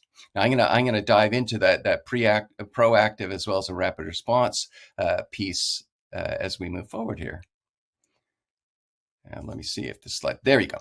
So I shared with you sort of that framework. The reality is that you have a security maturity journey that's typically on the order of 3 years. You might have a plan to evolve your team more quickly, but then life happens. You have an acquisition that crops up that you need to integrate, their security stack, or you're moving apps to the cloud or migrating to a new cloud, or maybe you're implementing a new EDR, a new endpoint solution. All of that can flatline your progress in maturing your security operations. Or maybe you go along and then, it's one step forward, 2 steps back. You have a merger that happens, or a reorganization that sort of causes some consternation. Or perhaps you lose some key talent, or there might be a security incident that disrupts things and occupies your time. This is the reality that we all have to deal with. And that's part of the reason that security maturity journey can get lengthened over time. Now, with what ReliaQuest brings to the party here, now what I wanted to do is sort of step into ReliaQuest and gray matter and how we can help improve that security game over time. This framework comes in the form of a security operations platform, which combines technology as well as security expertise. And that security operations platform for ReliaQuest is called gray matter. Now, if you look at different elements of security operations at the bottom, what you're doing with gray matter is accelerating detection, investigation, response, but it's the overall workflow for security operations that includes threat intelligence, that includes threat hunting. One of the things I'd also like to add in here is metrics, so you can adequately measure that entire security operations workflow. And that's one of the other things that ReliaQuest with Gray Matter brings into the mix is our what we call security model index, which is a way of measuring your security operations. Now, what Gray Matter is doing is streamlining and applying automation throughout that life cycle, so you can make sure you're getting consistent coverage in terms of detection, investigation, response, including in terms of security operations across that entire workflow. It's from the beginning where you have detections that Gray Matter propagates through your existing tools, through your EDR, through your SIEM, so you're detecting new threats that come up.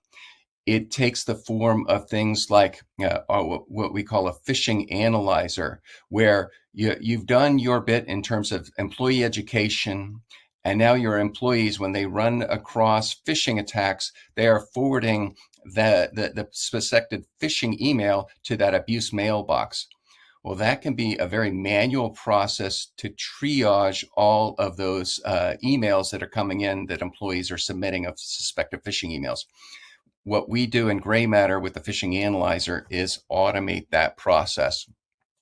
You're also seeing things like intelligent analysis. So as you are going about investigations, you're auto-populating artifacts, you're stitching together data, so you're avoiding swiveling between different consoles to do your investigations. And then you have configurable playbooks, which take action from Gray Matter through your existing tools. One of the bits of secret sauce about Gray Matter is we have integrations to over 80 different security tools that are out there. And the benefit to you is you're not having to become an expert in every tool. You can take action through Gray Matter, and that action goes out to your EDR, to your firewall, to your SIEM, to the different tools that you have out there. The end result is you're getting more consistent response. You're also reducing your mean time to resolve incidents because you're able to resolve them a lot more quickly.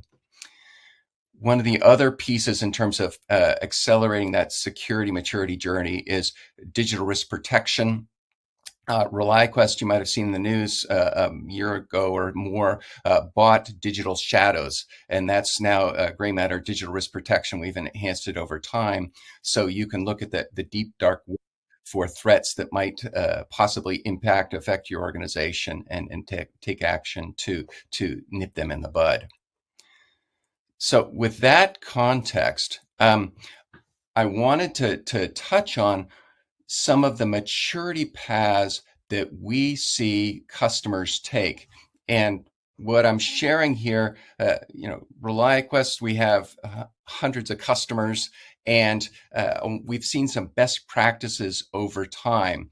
Every customer, every enterprise, your journey is a bit different, but there's some commonalities, some best practices that I wanted to lay out here in terms of maturity paths. Now, first off, when it comes to, one bit of context to note here, there's actually maturity paths along all the different elements of detection, investigation, response, and security operations. I'm going to focus here specifically on detection and then investigation and response. In terms of detection, where folks start typically outside of a breach, the way you're measuring the effectiveness of security operations is catching a pen test or a red team test. And that's basically the baseline there of how a lot of people measure their effectiveness. But stepping beyond that, where folks typically start is with basic breach coverage.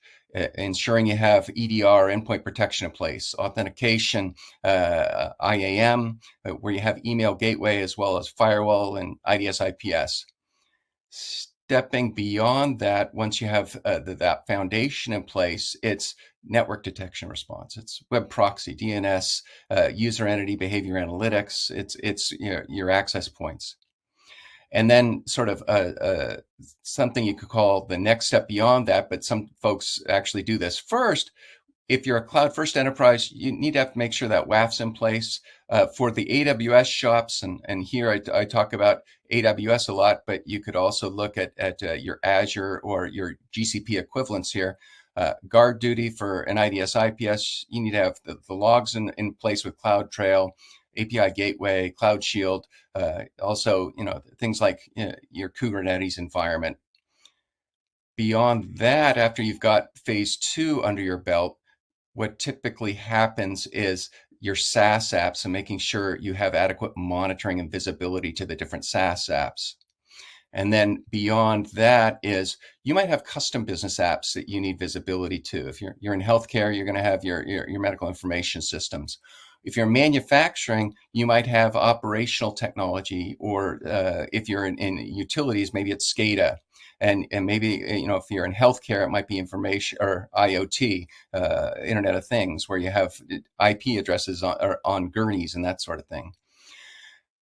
In terms of, let me switch to the investigation respond thing. That side, the right side of this slide. What we see a lot of analyst time consumed by is investigations. So to the degree you can accelerate those investigations, that's going to free up a lot of time, and where you can work on more impactful projects. What we see is about 50% of the time is spent of that in terms of investigations. 50% of that is EDR endpoint as well as phishing alerts. So the degree to which you can automate and take out some of the high time, low brain work, that's going to allow you to be a lot more productive. Things start typically with EDR automation to make sure you're making the most of the EDR tools that you have in place. The next step beyond that endpoint, which is the largest piece of your attack surface, is moving to phishing automation. That's gateway alerts, but it's also that abuse inbox where those employees are sending emails of suspected phishing attacks. You need to triage those, which can be quite a burden. And if you can automate that, that's going to free up more time to do other work. Authentication automation, you might have anomalous logins, and there might be playbooks that you can put into play to reset accounts or to mitigate potential suspicious activity, as well as impossible travel. If you can put in automation to reset accounts, that's going to help to mitigate that sort of activity. And then finally, it depends on what your business is. It's sort of customer risk dependent. You might have different projects, different things that are significant to your enterprise. That's you need to focus in on that, and that's that phase 4 there. Now, in terms of how this looks under with gray matter, in a post world with gray matter, you're centralizing all that alerting. You're centralizing the detection, investigation, response workflows within gray matter. And that's allowing teams to cut through a lot of the noise and leverage automation to complete manual tasks. And it's allowing you to focus on what's important to your business. And it's delivered as a service. So I can step you through that. You might have a SIEM, or you might have multiple SIEMs. You might be in multiple clouds. You might have multiple EDRs, and that can happen typically if you have merger and acquisition activity. Each of those are generating alerts. What gray matter can do is cut through that false positive alert noise and the anomalous safe alert noise also to surface what's truly impactful to your business.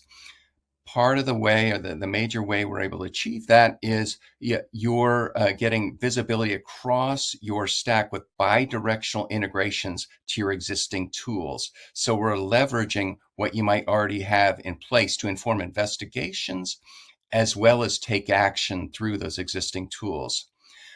You're reducing alert noise by deduplicating alerts, grouping related alerts. You're tuning out the false positives. And you're automating that investigation process by stitching together relevant artifacts and enriching with threat intelligence. Part of what ReliaQuest provides is playbooks, so you can take action directly in your technologies, be it EDR, be it SIEM, be it what have you. And all of this is without analysts and your team having to pivot out of gray matter, so you avoid swiveling between consoles as a result of that. Now, some of the key takeaways here, because it's sort of been a whirlwind here. The theme of today's overall program is protecting borders. and one of the subtexts I wanted to raise up here is, borders evolve, borders change. You need to optimize the existing security operations you have with existing tools that you have.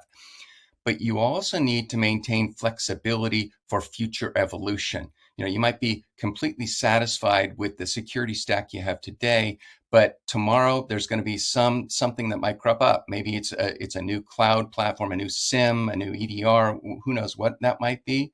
You want to make sure you can adapt to that.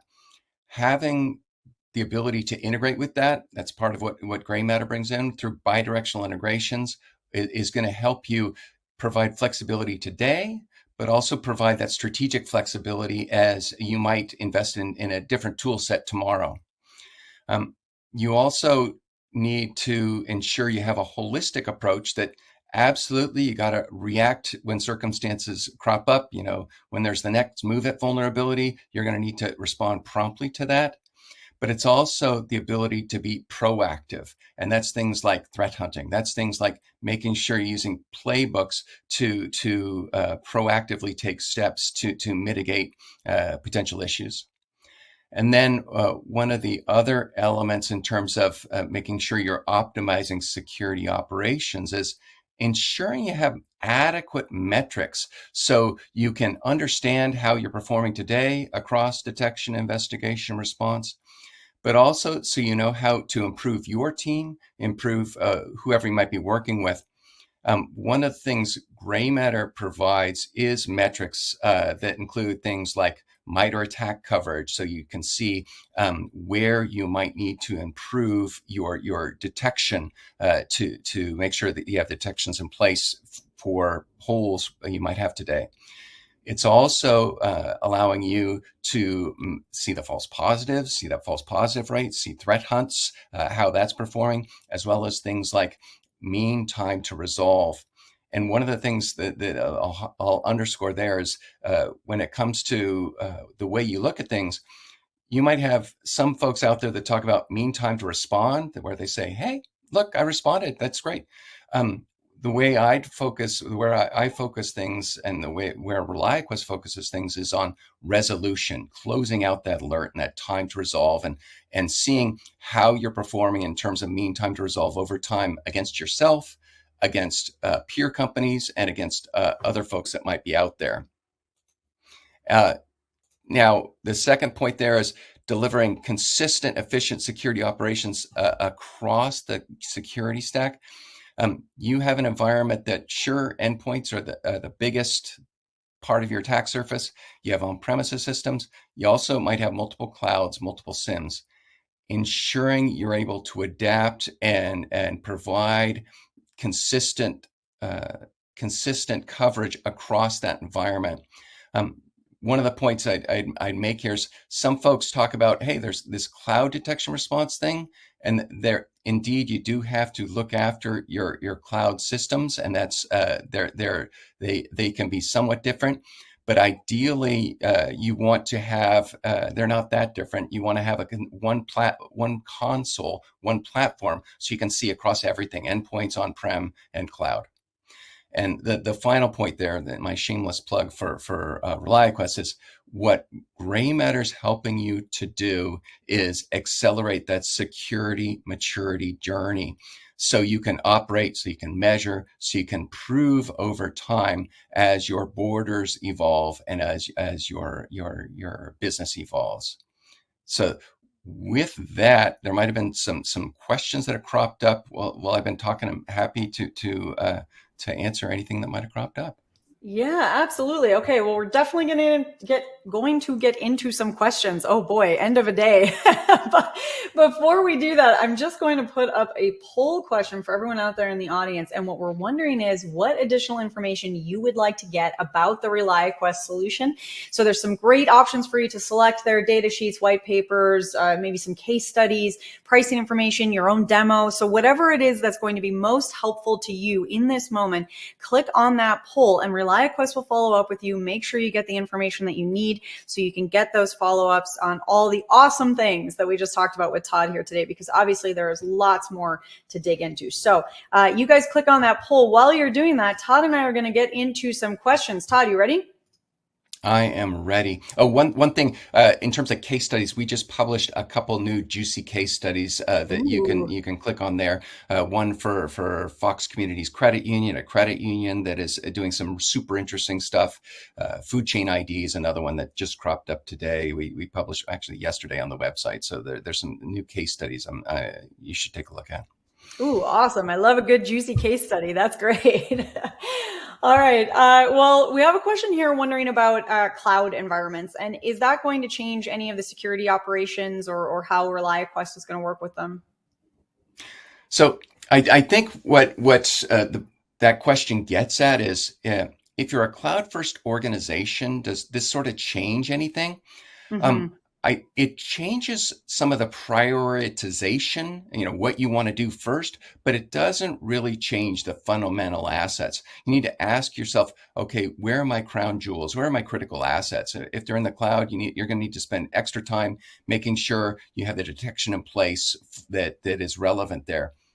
In terms of monitoring, one of the things that comes to mind is most CISOs, security teams that I speak with, they prefer to use a single security operations platform rather than pivoting between consoles. And so there's some folks out there that might say, hey, it's cloud detection response as maybe a distinct category. From a security operations efficiency standpoint, you want to have that common platform for security operations across your attack surface. And that includes cloud, and absolutely, but also endpoints and on-premises. So you have that single view into your entire attack surface. Perfect. We immediately got a couple of questions about the case studies, including one saying, can you remind everyone in the audience out there, or if we brushed over it too quickly, where to actually find those case studies you were just mentioning? If you go to reliaquest.com, click on resources and then case studies, there's a library of case studies that are out there. Perfect. With the metrics that you were mentioning, is there opportunities for customization? So what we're doing is providing metrics around detection, investigation, response. Mm-hmm. And you want to have consistency over time. The way it works in gray matter with our security model index is you have detection metrics like your MITRE attack coverage. Do you have data source visibility and depth there? Then you have investigation metrics. What about false positives? What about threat hunts? Mm-hmm. And then you have response metrics. What's my MTTR? What's my close rate? Having consistent metrics along those lines, it allows you to ask yourself questions like, is there something I can do to cut down on my investigation time? My MTTR might not be improving as much as possible. Why is that? There are metrics that we can supplement with for customers, because we're meeting with our customers on a quarterly basis to review these metrics, and we have supplemental metrics that we can provide. But having those consistent metrics around detection, investigation, response, and that's the holistic security operations workflow. That's one of the things that our customers are really raving about, and it's allowing them to improve their operations over time. That's really exciting to be able to see that actual and direct impact. And Todd, I want to say we've got a lot more questions that we are not going to get to, and I wish we could keep going, but we will have to leave it there. Before we let you go, though, Todd, if you could let the audience know, we chatted about those case studies. Is there another way that you would recommend for somebody that really wants to jump in and get started with ReliaQuest? What's that first step? So what I would say is, visit RelyQuest.com and click on request a demo. I've talked about a lot of stuff, and it's very tantalizing, but seeing a demo, seeing it in action, that can make a world of difference. So go to RelyQuest.com and request a demo, and we'll chat and show you what's possible. Awesome. I love that. And I appreciate that reminder, Todd. I feel like a bit of a broken record on that there's just so much information to kind of fit in any one brain at any one time. So it's nice to have those little reminders and ways that you can reach out and follow up and kind of explore, especially what's going to fit for each individual organization and team and what's going to be the right solution for them. So thank you for giving us some great information and some great resources and ways that we can jog our memories later. It has been a lot of fun chatting with you, Todd. Thanks, Jess. All right. And to all of you out there who clicked on the poll, thank you. Keep that coming. Another great way to make sure that you get the information that you need. And be sure that you head on over to the handouts tab. If you have not already done that, make sure you click on that RelyQuest link. Really interesting platform brief for all of you on Gray Matter, exploring the security operations platform. Obviously, as we've just talked about, built on that open XDR architecture, really cool read. So be sure that you have that downloaded and saved to review a little bit after we wrap. But for now, I am going to give away another prize, and we are going to do let's do a $300 Amazon gift card. I think that sounds like a good time for that. So up next, we have a $300 Amazon gift card going to Subhash Dutta of New Jersey. Subhash Dutta of New Jersey. Congratulations. You have won a $300 Amazon gift card. We will be following up with you after we wrap, and stay tuned. There's still another chance to win a prize. Plus, we have that best question gift card coming at you. So stay tuned for that as well. All right. Well, folks, I'm going to keep things moving right along because we have our very last presentation of the MegaCast. I can't believe it is that time already, but here we are at the end of the MegaCast. Now, don't worry, because we are definitely ending on a great note here today. We are going to be chatting with Miles Walker, Channel Development Manager at ID Agent. Miles, thank you so much for being here with us again today. It is always so much fun to get to chat with you at these MegaCasts. You're our grand finale today, and I know you have a great presentation lined up for us. We want to get into some questions with the audience together. So I'm going to step back and hand things on over to you. Take it away, Miles. Thanks so much. Great to be here. First of all, grab those phones of yours, and I'll tell you a little bit about myself. You can see my name right there. I'm the Channel Development Manager here at Kaseya. If you scan that QR code, you'll be connected to myself on LinkedIn. I post a lot of content that is great for repurposing. And when I say repurposing, you can, share with your teams, of course. Been with Kaseya since 2020, living in Vancouver, but born in England. And a little bit more information on me. Got the Office background, love the Office. So we'll dive into the presentation now. Got a lot to talk about, of course. So let's start with the NIST framework. The NIST cybersecurity framework and how our company aligns. The NIST cybersecurity framework is the most commonly used framework in the world. It's definitely the most popular in North America and Europe. And you can see some of our products there and how they fall in play, whether it's the identify, protect, detect, respond, or recover section. We have a product that kind of fits in to that framework right there. We're going to be talking about a few products today, which I'm going to dive into right now. And we'll hop onto the next slide. So the three primary ways in which attackers are accessing organizations are these three: stolen credentials, phishing. I always need to bring that up, and exploitation of vulnerabilities. So those are the three ways, the primary ways that attackers are accessing organizations these days. Phishing has been the number one way for the last 3 years that cyber attacks are happening, and that's something everyone has to think about. When we're talking about our security tools lineup, Bullfish ID is our security awareness training and phishing simulation.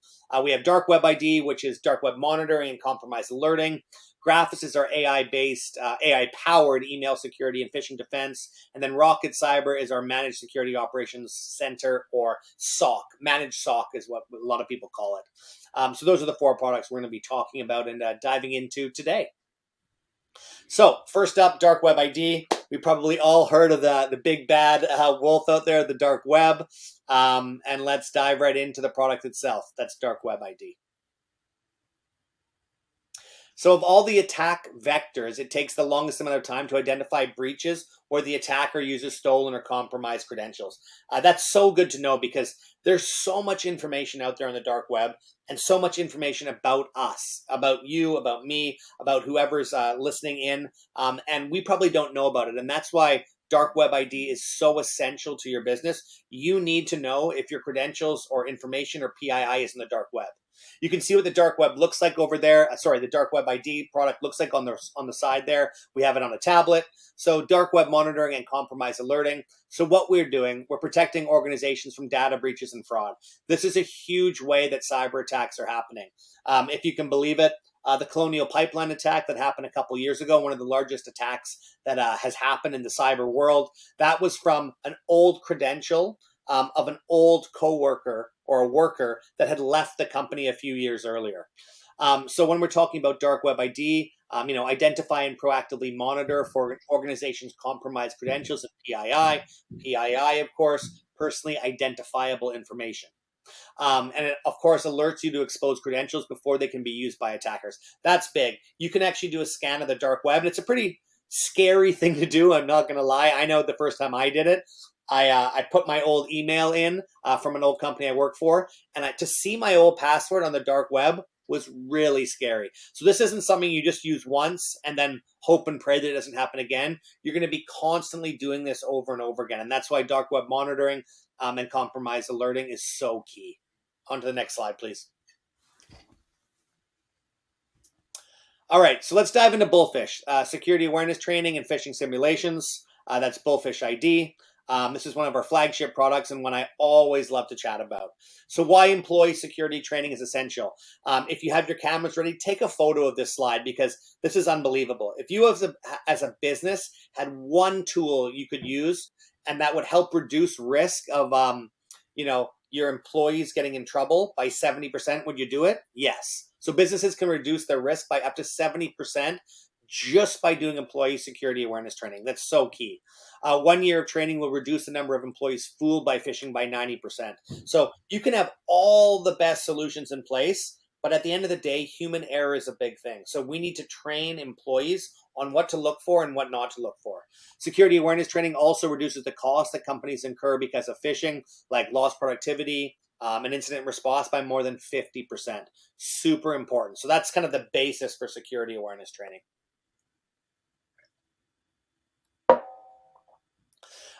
Here's what the actual product looks like itself, the Bullfish ID.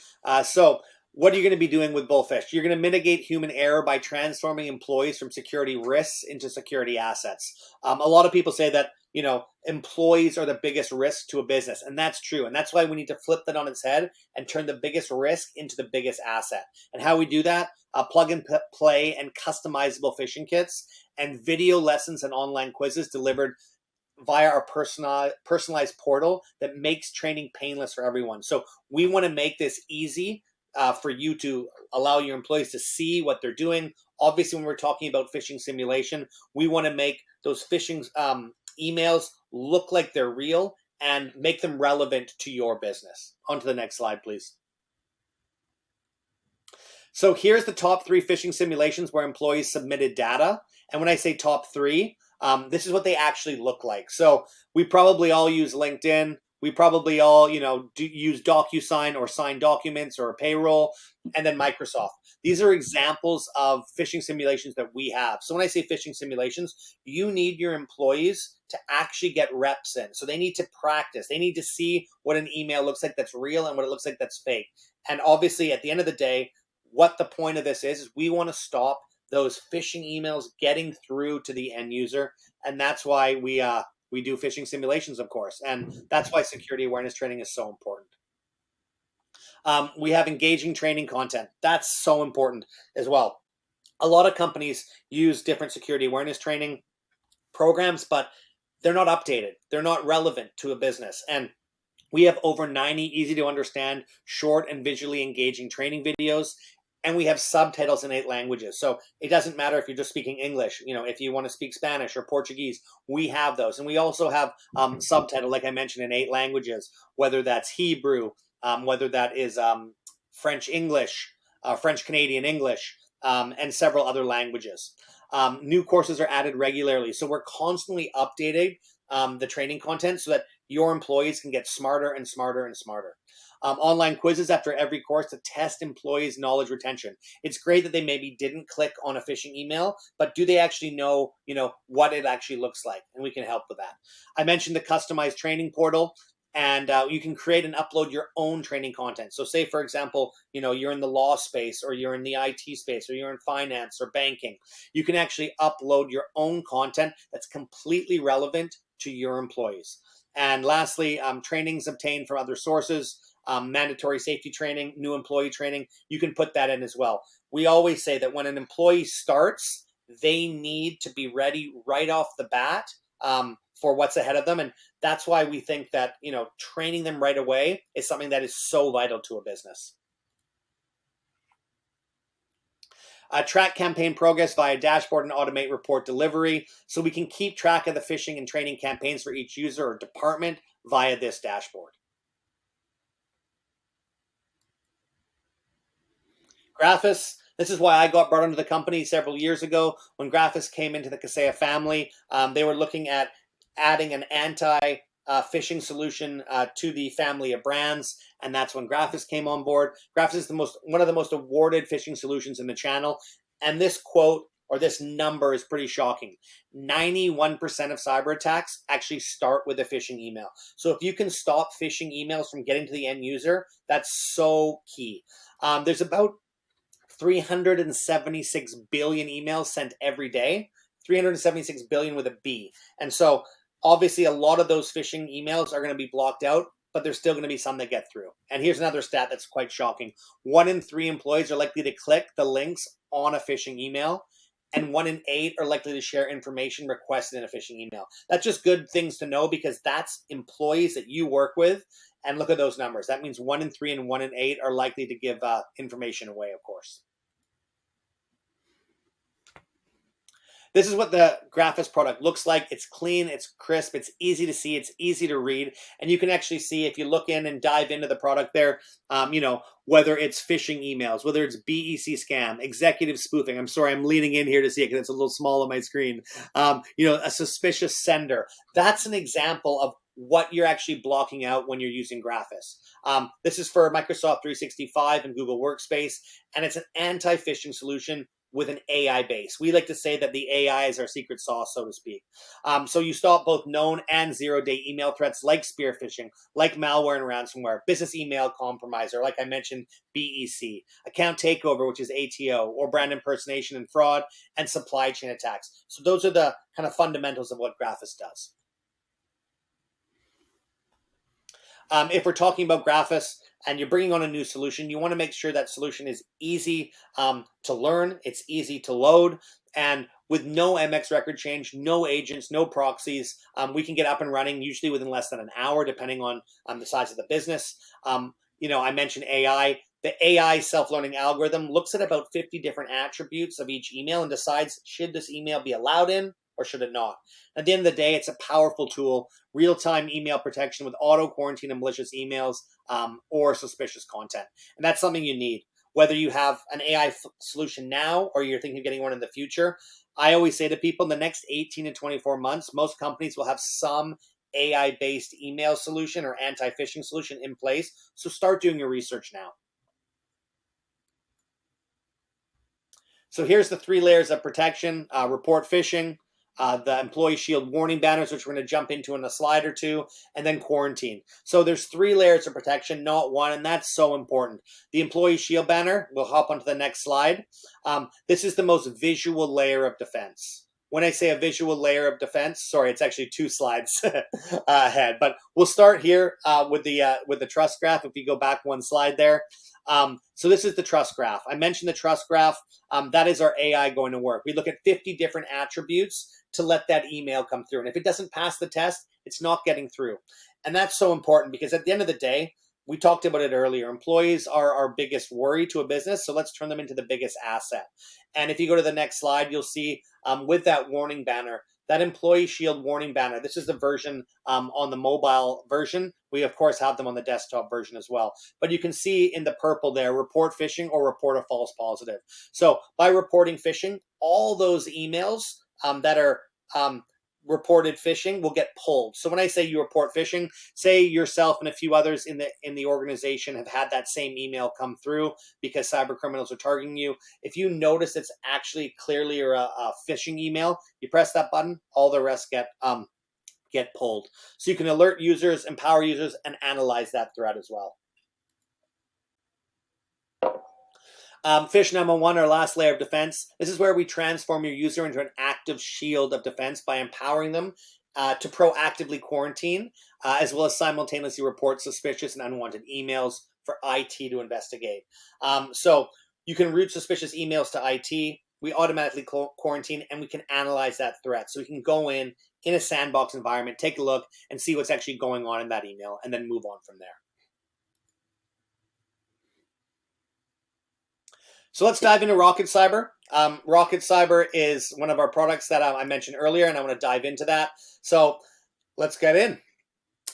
So we have a quote here from Gartner. I'm going to read it off to you because it's super important. IT risk and security leaders must move from trying to prevent every threat and acknowledge that perfect protection is not achievable. Organizations need to detect and respond to malicious behaviors and incidents because even the best preventative controls will not prevent all incidents. I think that's so important. So what we're getting at here is that no protection is 90 or even 100%. And nowadays, organizations need to start focusing on the detecting and responding to attacks and how they're going to get through to them. Because at the end of the day, solutions and companies like ours, we exist for one reason. And that reason to find things that have evaded your defenses or a solution's defenses and stop the small problem from becoming a big problem. Next slide, please. Another important slide here. Organizations using threat intelligence are able to identify breaches 28 days faster. Depending on the type of a breach, it can take anywhere from 180 to about 240 or 250 days on average for a company to know about a breach. And in the case of a ransomware attack on a school district in Austin, Texas, this one was pretty crazy. Cyber criminals were actually in the systems for just under 2 years before the ransom attack happened. So they had been in, and if they had something like Rocket Cyber, they would have hopefully known that those cyber criminals, were in their systems before, and they could have maybe stopped it, before the ransom was paid. It ended up costing about $2 million.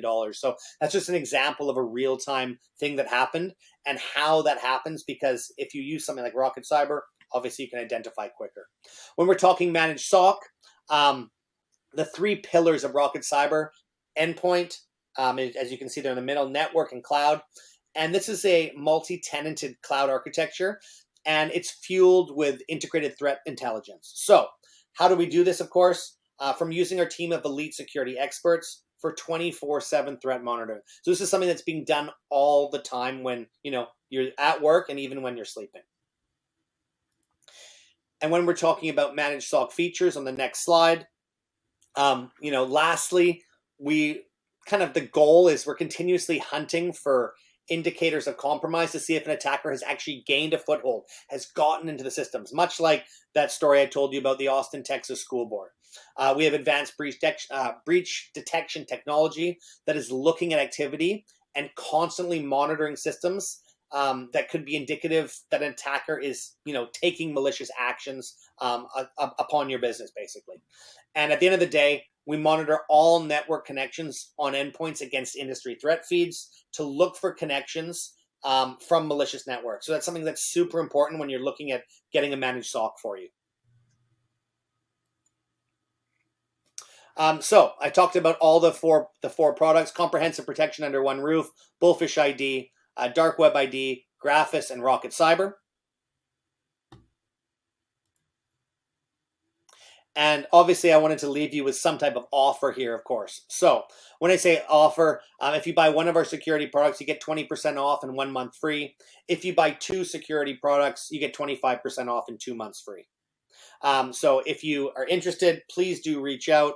I think I always tell people, because I do a lot of talks, whether it's in person or live, and the best way to protect your business is to see what solutions are out there. Solutions aren't perfect for every business, but you need to do your research. And, whether it's security awareness training, hopefully you're thinking about security awareness training. If you don't have an anti-phishing solution in place right now, like I said, you're probably going to have one in the next 12 to 18 months. So start doing your research, start seeing which businesses are out there and how they work for you. We talked about Rocket Cyber. We talked about dark web. Dark web is something that is here and it's here to stay. If we're talking about the scope of cybersecurity and the dark web industry and the dark web world, we're looking at the third largest industry on earth. By 2025, we're looking at the US, then China, and then, cyber crimes as the third largest economy. So that's something that's pretty scary in the world. You can see my QR code right there. Feel free to add me up on LinkedIn. I post a lot of content that you can repurpose. Just this past week, I posted videos about the cyber attacks that happened in Ecuador, as well as a recent cyber attack that happened Dole pineapple, which is obviously fruit and vegetables that we probably all buy. But I post a lot of content that you can show to your employees that is simple terms, and it's great because I'm not diving in too much. It's 1 or 2 minutes long, most of my videos, and the content is perfectly eatable or biteable, I like to say, for any type of tech team to learn a little bit about the industry, because cybersecurity can be pretty daunting if you've never dealt with it before.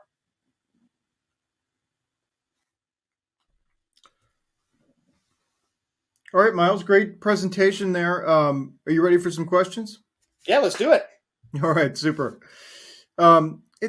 This first one, they're asking, why would I need to do phishing simulations if I have anti-phishing email security in place?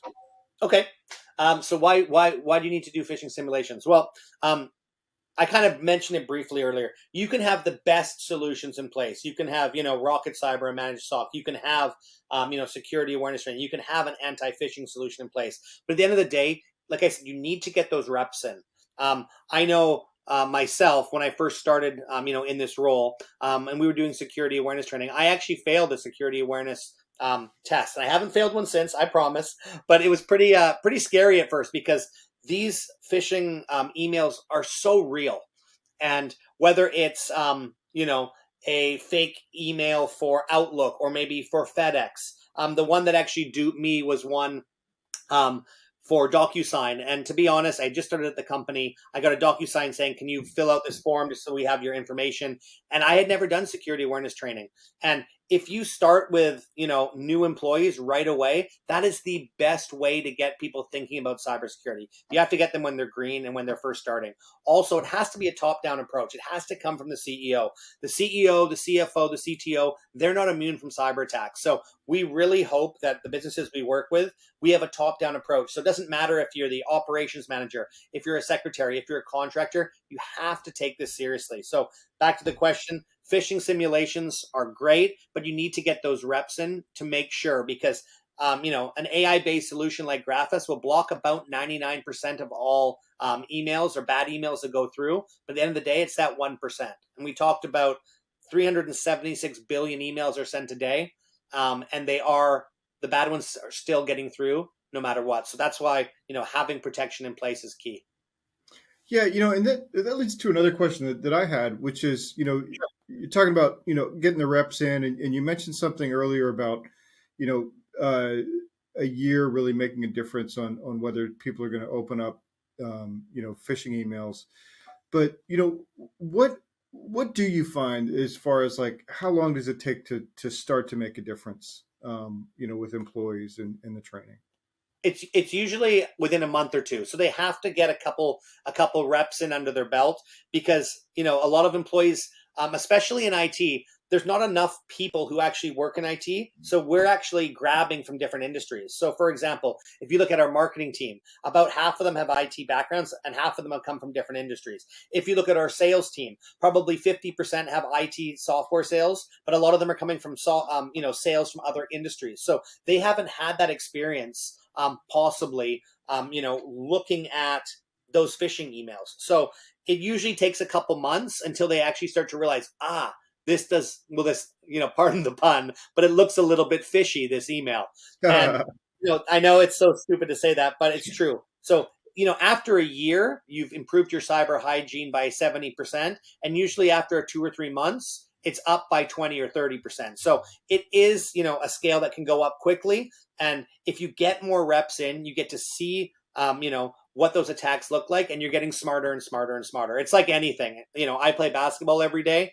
Well, not as much every day now, probably 3 times a week. But if I don't get my shots in, my shot's not going to be good. So you need to get those reps in to make sure that you're protecting yourself. Yeah, and kind of a related question on that, what about the cadence? I imagine it's a balancing act between, you don't want to disrupt people's, work and sort of be annoying with, having the the test too quickly, but but you also don't want to let things go, too much in between. Is it like monthly or weekly? What do you guys recommend? Yeah. So typically, the number we found, from doing our testing is 11 times a year. So it's basically every month with 1 month skip. And the reason why is because people start to expect it each month. So if you skip it each month, they're actually even more hyper cautious and more looking for those emails because they know that one should be coming. So we're looking at about 11 times a year. So, basically every month with 1 month skipped. And that's kind of what we're looking at numbers wise. Interesting. Okay. There's another audience question here. It said, I have an SEG. Would I use Graphis to replace it, or would Graphis be in addition? Yeah, so Secure Email Gateway, or an SEG. A lot of big companies have been using SEGs for years. They were born late 90s, early 2000s.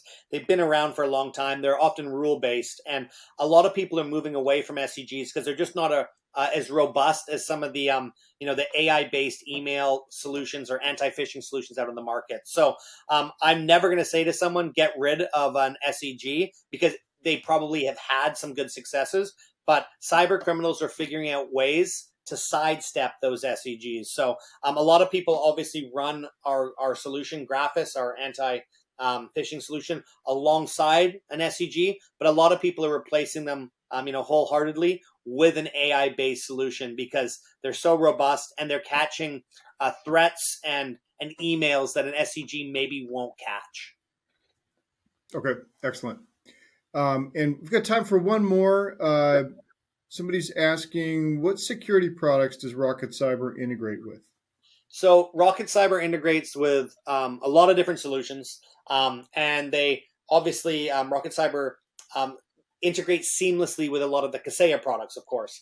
When we're talking about other different security products in our space, just a few off the top of my head: Barracuda, Sophos, Bitdefender, and many more. So a lot of the solutions you may already use, we can integrate in with Rocket Cyber. And that's big because, you want to make sure if you sign up for a new solution that it will integrate with the products you already have. And we do that.